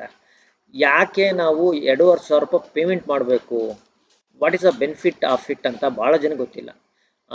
ಯು ಸ್ಟೇ ಔಟ್ಸೈಡ್ ಕೂತ್ಕೊತೀರಾ, ಯಾವುದೋ ಬುಕ್ ಓದ್ತೀರಾ, ನಿಮಗೆ ಸಿಸ್ಟಮೆಟಿಕ್ ಆಗಿ ಒಂದು ಕ್ಲಾಸ್ ರೂಮ್ ಸೆಟಪ್ ಇರಲ್ಲ. ಇದನ್ನು ಓದಿದರೆ ಇದು ಬರುತ್ತೆ, ಇದು ಬರಲ್ಲ ಅನ್ನೋದ್ರ ಬಗ್ಗೆ ಅವೇರ್ನೆಸ್ ಇರಲ್ಲ. TET ಕ್ವಾಲಿಫೈ ಆಗಲಿರೋ ಅವ್ರ ಕಷ್ಟ ನೋಡಿ, ಅವ್ರ ಕಷ್ಟ ಹೆಂಗಿರುತ್ತೆ. TET ಕ್ವಾಲಿಫೈ ಆಗಿ ಪ್ರಿಪ್ರೇಷನ್ ಲಾಸ್ಟ್ 15 ದಿನ ಪ್ರಿಪ್ರೇಷನ್ ಮಾಡಿ ಒಂದು ಜಾಬನ್ನು ಪಡಿತೀನಿ ಅನ್ನೋರು ಅವ್ರು ನೋಡಿ. ನೋಡಿ, ಪ್ರತಿಯೊಂದು ಎಫರ್ಟನ್ನು ಲೂಸ್ ಮಾಡ್ತಾರೆ. 2017ರಲ್ಲಿ ಆಗಿದ್ದು ಈಗ ಮತ್ತೆ ಆಗ್ತಾ ಇದೆ 2022ರಲ್ಲಿ. ಎಷ್ಟು ವರ್ಷ ಕಾಯಬೇಕಾಗಿತ್ತು ಅಷ್ಟರ ನೋಡಿ ಎಷ್ಟೆಲ್ಲ ಕಷ್ಟ ನಷ್ಟ ಉಂಡಿದ್ದಾರೆ ಜನ. ಇದೆಲ್ಲ 19ರಲ್ಲೂ ಆಗಿದೆ ಅಲ್ವಾ, 2019ರಲ್ಲೂ ಕೂಡ ಆಗಿದೆ. 2 ವರ್ಷ ನೋಡಿ, ಲಾಸ್ಟ್ ಟೈಮ್ ಇದ್ದಷ್ಟು ಪೋಸ್ಟ್ಗಳಿಲ್ಲ, ಕಾಂಪಿಟೇಷನ್ ಲೆವೆಲ್ ಹೈಯೆಸ್ಟ್ ಇರುತ್ತೆ. We are ready. ನಾವು ಕೂಡ ನಿಮಗೋಸ್ಕರ day in and day out work ಮಾಡ್ತೀವಿ. ವೈ ಶುಡ್ ವಿ ವರ್ಕ್ ಅಂತಂದರೆ, ವಿ ಗೆಟ್ ಯೂಸಲಿ ಏನಿರುತ್ತೆ, ದ ನಂಬರ್ ಆಫ್ ವ್ಯೂವರ್ಸ್ ಇಂಗ್ಲೀಷ್ನು ನೋಡಿ ನಿಮಗೆ ಅರೌಂಡ್ 4000 ವ್ಯೂಸ್ ಆಗುತ್ತೆ. ಫ್ರೀ ಕ್ಲಾಸ್ ಕೊಟ್ಟಾಗ ಯು ವಿಲ್ ಗೆಟ್ ಒಂದು 100 ರೂಪೀಸನ್ನು ಕೂಡ you don't get it. Public ಕ್ಲಾಸ್ಗಳು ಮಾಡಿದಾಗ you don't get it. But ಎಷ್ಟೆಲ್ಲ ಎಫರ್ಟ್ ಇರುತ್ತೆ day in and day out ಅಂತ ಭಾಳ ಜನ ಗೊತ್ತಿರಲ್ಲ. And they go on giving us huge comment ಕೊಡ್ತಾ ಇರ್ತಾರೆ, you should run like this like that ಅಂತ. ಲೆಟ್ ದೆಮ್, ಥೌಸಂಡ್ಸ್ ಮೈಂಡ್ ಇರುತ್ತೆ, and I am here only one to work for you. Anyway, that's up to you. 19 ಆಗಿದೆ. 19 ಅಂದರೆ ಈಗ 22. ಎಷ್ಟು ವರ್ಷ ಆಯಿತು? 19, 20, 21, 19, 19, 20, 21, 4 years. Yes? 4 years. Okay, 3 Baba. 3 years. Okay. Anyway.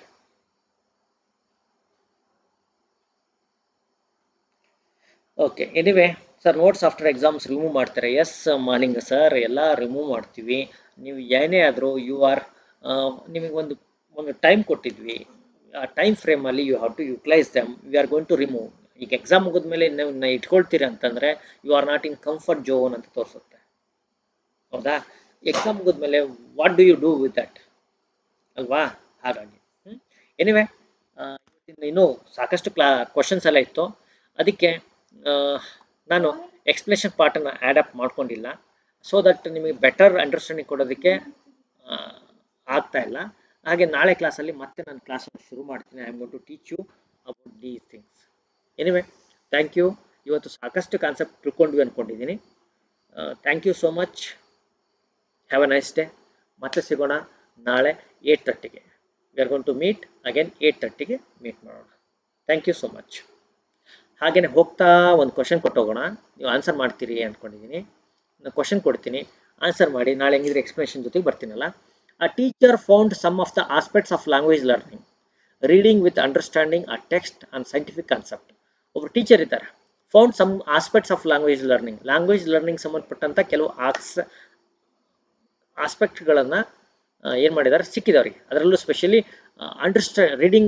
Reading with understanding ಆ text on scientific concept. ಒಂದು scientific concept ಮೇಲೆ ಅವ್ರು ಏನು ಮಾಡಿದ್ದಾರೆ, ಅಂಡರ್ಸ್ಟ್ಯಾಂಡಿಂಗ್ ಜೊತೆಗೆ ರೀಡಿಂಗ್ ಬಗ್ಗೆ ಹೇಳ್ತಾ ಇದ್ದಾರೆ. She decided to pick students who find it difficult on a particular aspect. ಒಂದು ಸೈನ್ಸ್ ಬೇಸ್ಡ್ ಟೆಕ್ಸ್ಟ್ ತೊಗೊಂಡ್ಬಂದಿದ್ದಾರೆ, ಅವರು ಮಕ್ಕಳಿಗೆ ಟೀಚ್ ಮಾಡ್ತಾರೆ. ಆಮೇಲೆ ಅವರು ಐಡೆಂಟಿಫೈ ಮಾಡ್ತಾ ಇದ್ದಾರೆ ಯಾವ ಮಗು ಫೀಲಿಂಗ್ ಟಫ್ ಅಂತ ಫೀಲ್ ಮಾಡ್ತಾ ಇದೆ, ಆ ಮಗುನ ಲೊಕೇಟ್ ಮಾಡ್ತಾರೆ. ಶಿ ಟುಕ್ ಸಪ್ರೇಟ್ ಸೆಷನ್, ಮತ್ತೊಂದು ಸಪ್ರೇಟ್ ಸೆಷನ್ ತಗೊಳ್ತಾರೆ for them to support them read and understand such text. What is she trying to do? Thinking skills, feedback teaching, remedial teaching ಮತ್ತೆ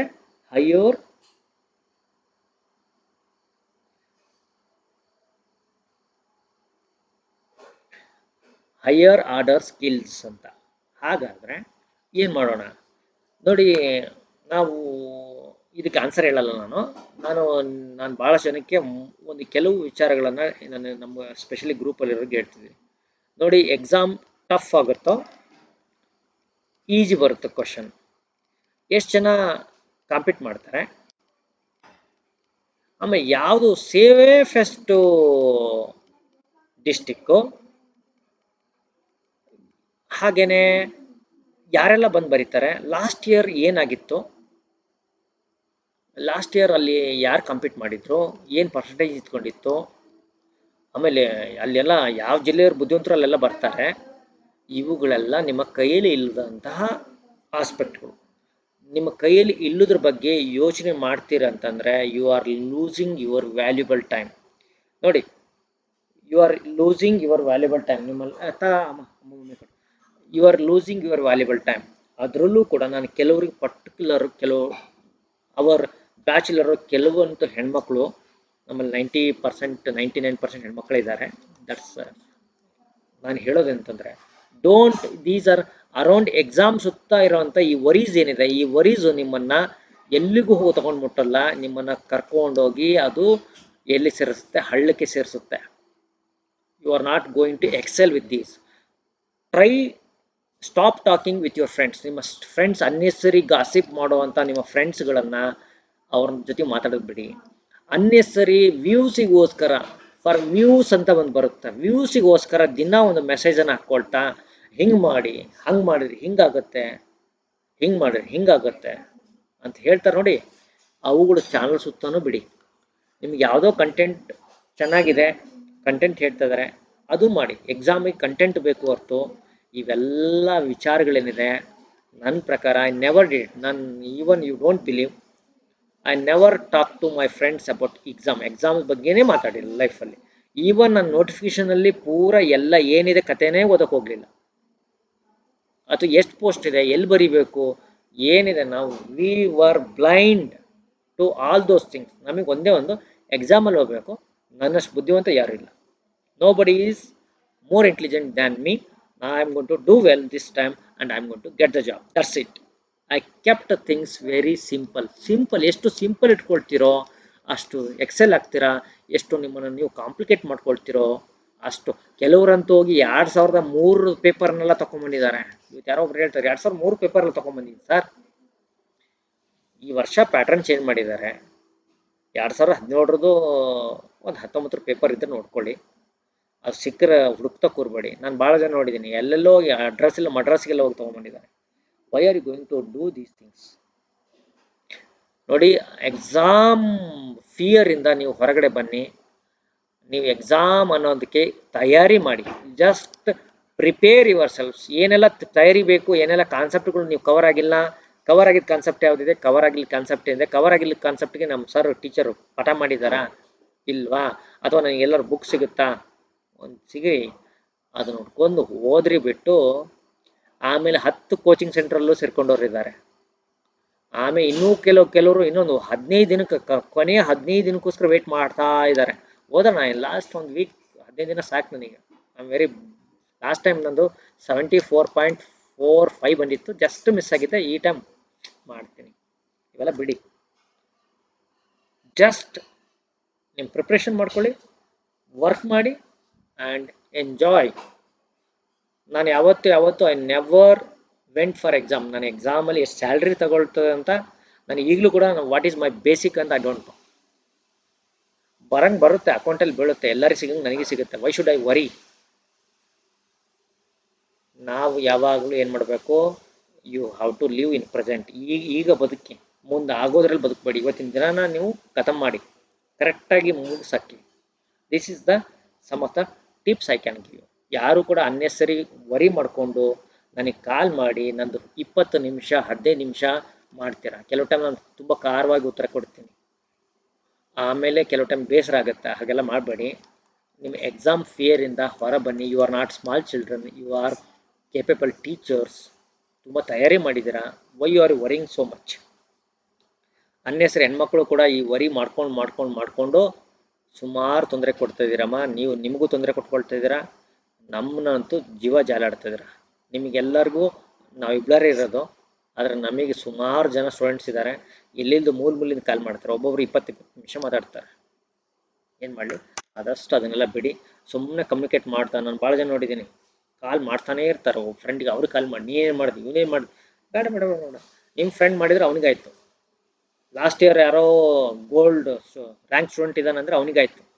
ನೀವೇನು ಮಾಡಿದ್ರಿ ಗ್ರೌಂಡ್ ಲೆವೆಲಲ್ಲಿ, ಅದು ನಿಮಗಾಯ್ತು. So keep things simple. ಎಷ್ಟು simple ಇಟ್ಕೊಳ್ತೀರಾ, ಕಾಮಾಗಿರ್ತೀರ. ನಾನು ಯಾವತ್ತೂ ಕ್ಲಾಸಿಗೆ ಏನೇನೋ ತಯಾರಿ ಮಾಡ್ಕೊಂಬರೋದು. ಜಸ್ಟ್ ಪ್ರಿಪೇರ್ ಕ್ವಶನ್ಸ್, ಕಾನ್ಸೆಪ್ಟ್ ತೊಗೊಂಬರ್ತೀನಿ, ಅದನ್ನು ಎಕ್ಸ್ಪ್ಲೇನ್ ಮಾಡ್ತೀನಿ and fold it and forget it. ಗೊತ್ತಾಯ್ತಲ್ಲ? ಇಷ್ಟೇ ಮಾಡಿ. This is the simple way. Keep the things simple, keep and common cool. ಹಾಗೆ ಎಕ್ಸಾಮ್ ಟೈಮ್ ನೀವು ಯಾವ ಬರೀತೀರ ಆ ಟೈಮಲ್ಲಿ ಪ್ರಿಪ್ರೇಷನನ್ನು ಮಾಡ್ಕೊಳ್ಳಿ. ಓವರ್ ನೈಟ್ ಯಾರು ದಯವಿಟ್ಟು ಪ್ರಿಪ್ರೇಷನ್ ಮಾಡಬೇಡಿ. 10:30 ಮೇಲೆ ಯಾರಾದರೂ ಪ್ರಿಪ್ರೇಷನ್ ಮಾಡ್ತೀರಿ ಅಂತಂದರೆ ನೀವು ನಾಳೆ ಬೆಳಗ್ಗೆ ಅಂದರೆ ಎಕ್ಸಾಮ್ ಟೈಮಲ್ಲಿ ಹೋಗಿ ನೀವು ಆದಷ್ಟು ಎಕ್ಸಾಮ್ ಟೈಮ್ ಏನಿದೆ ಆ ಟೈಮಲ್ಲಿ ಆ್ಯಕ್ಟಿವ್ ಆಗಿ ನೋಡಿ. ನನ್ನ ಪ್ರಕಾರ 9:30 ಏನಿದೆ, ಈ 9:30ಇಂದ ಈ ಸಾಯಂಕಾಲ 5 ಗಂಟೆ ಈ ಡೇ ಟೈಮರ್ ಓದಿ. I never studied in my life over the night. ನಾನು ರಾತ್ರಿ ಯಾವತ್ತೂ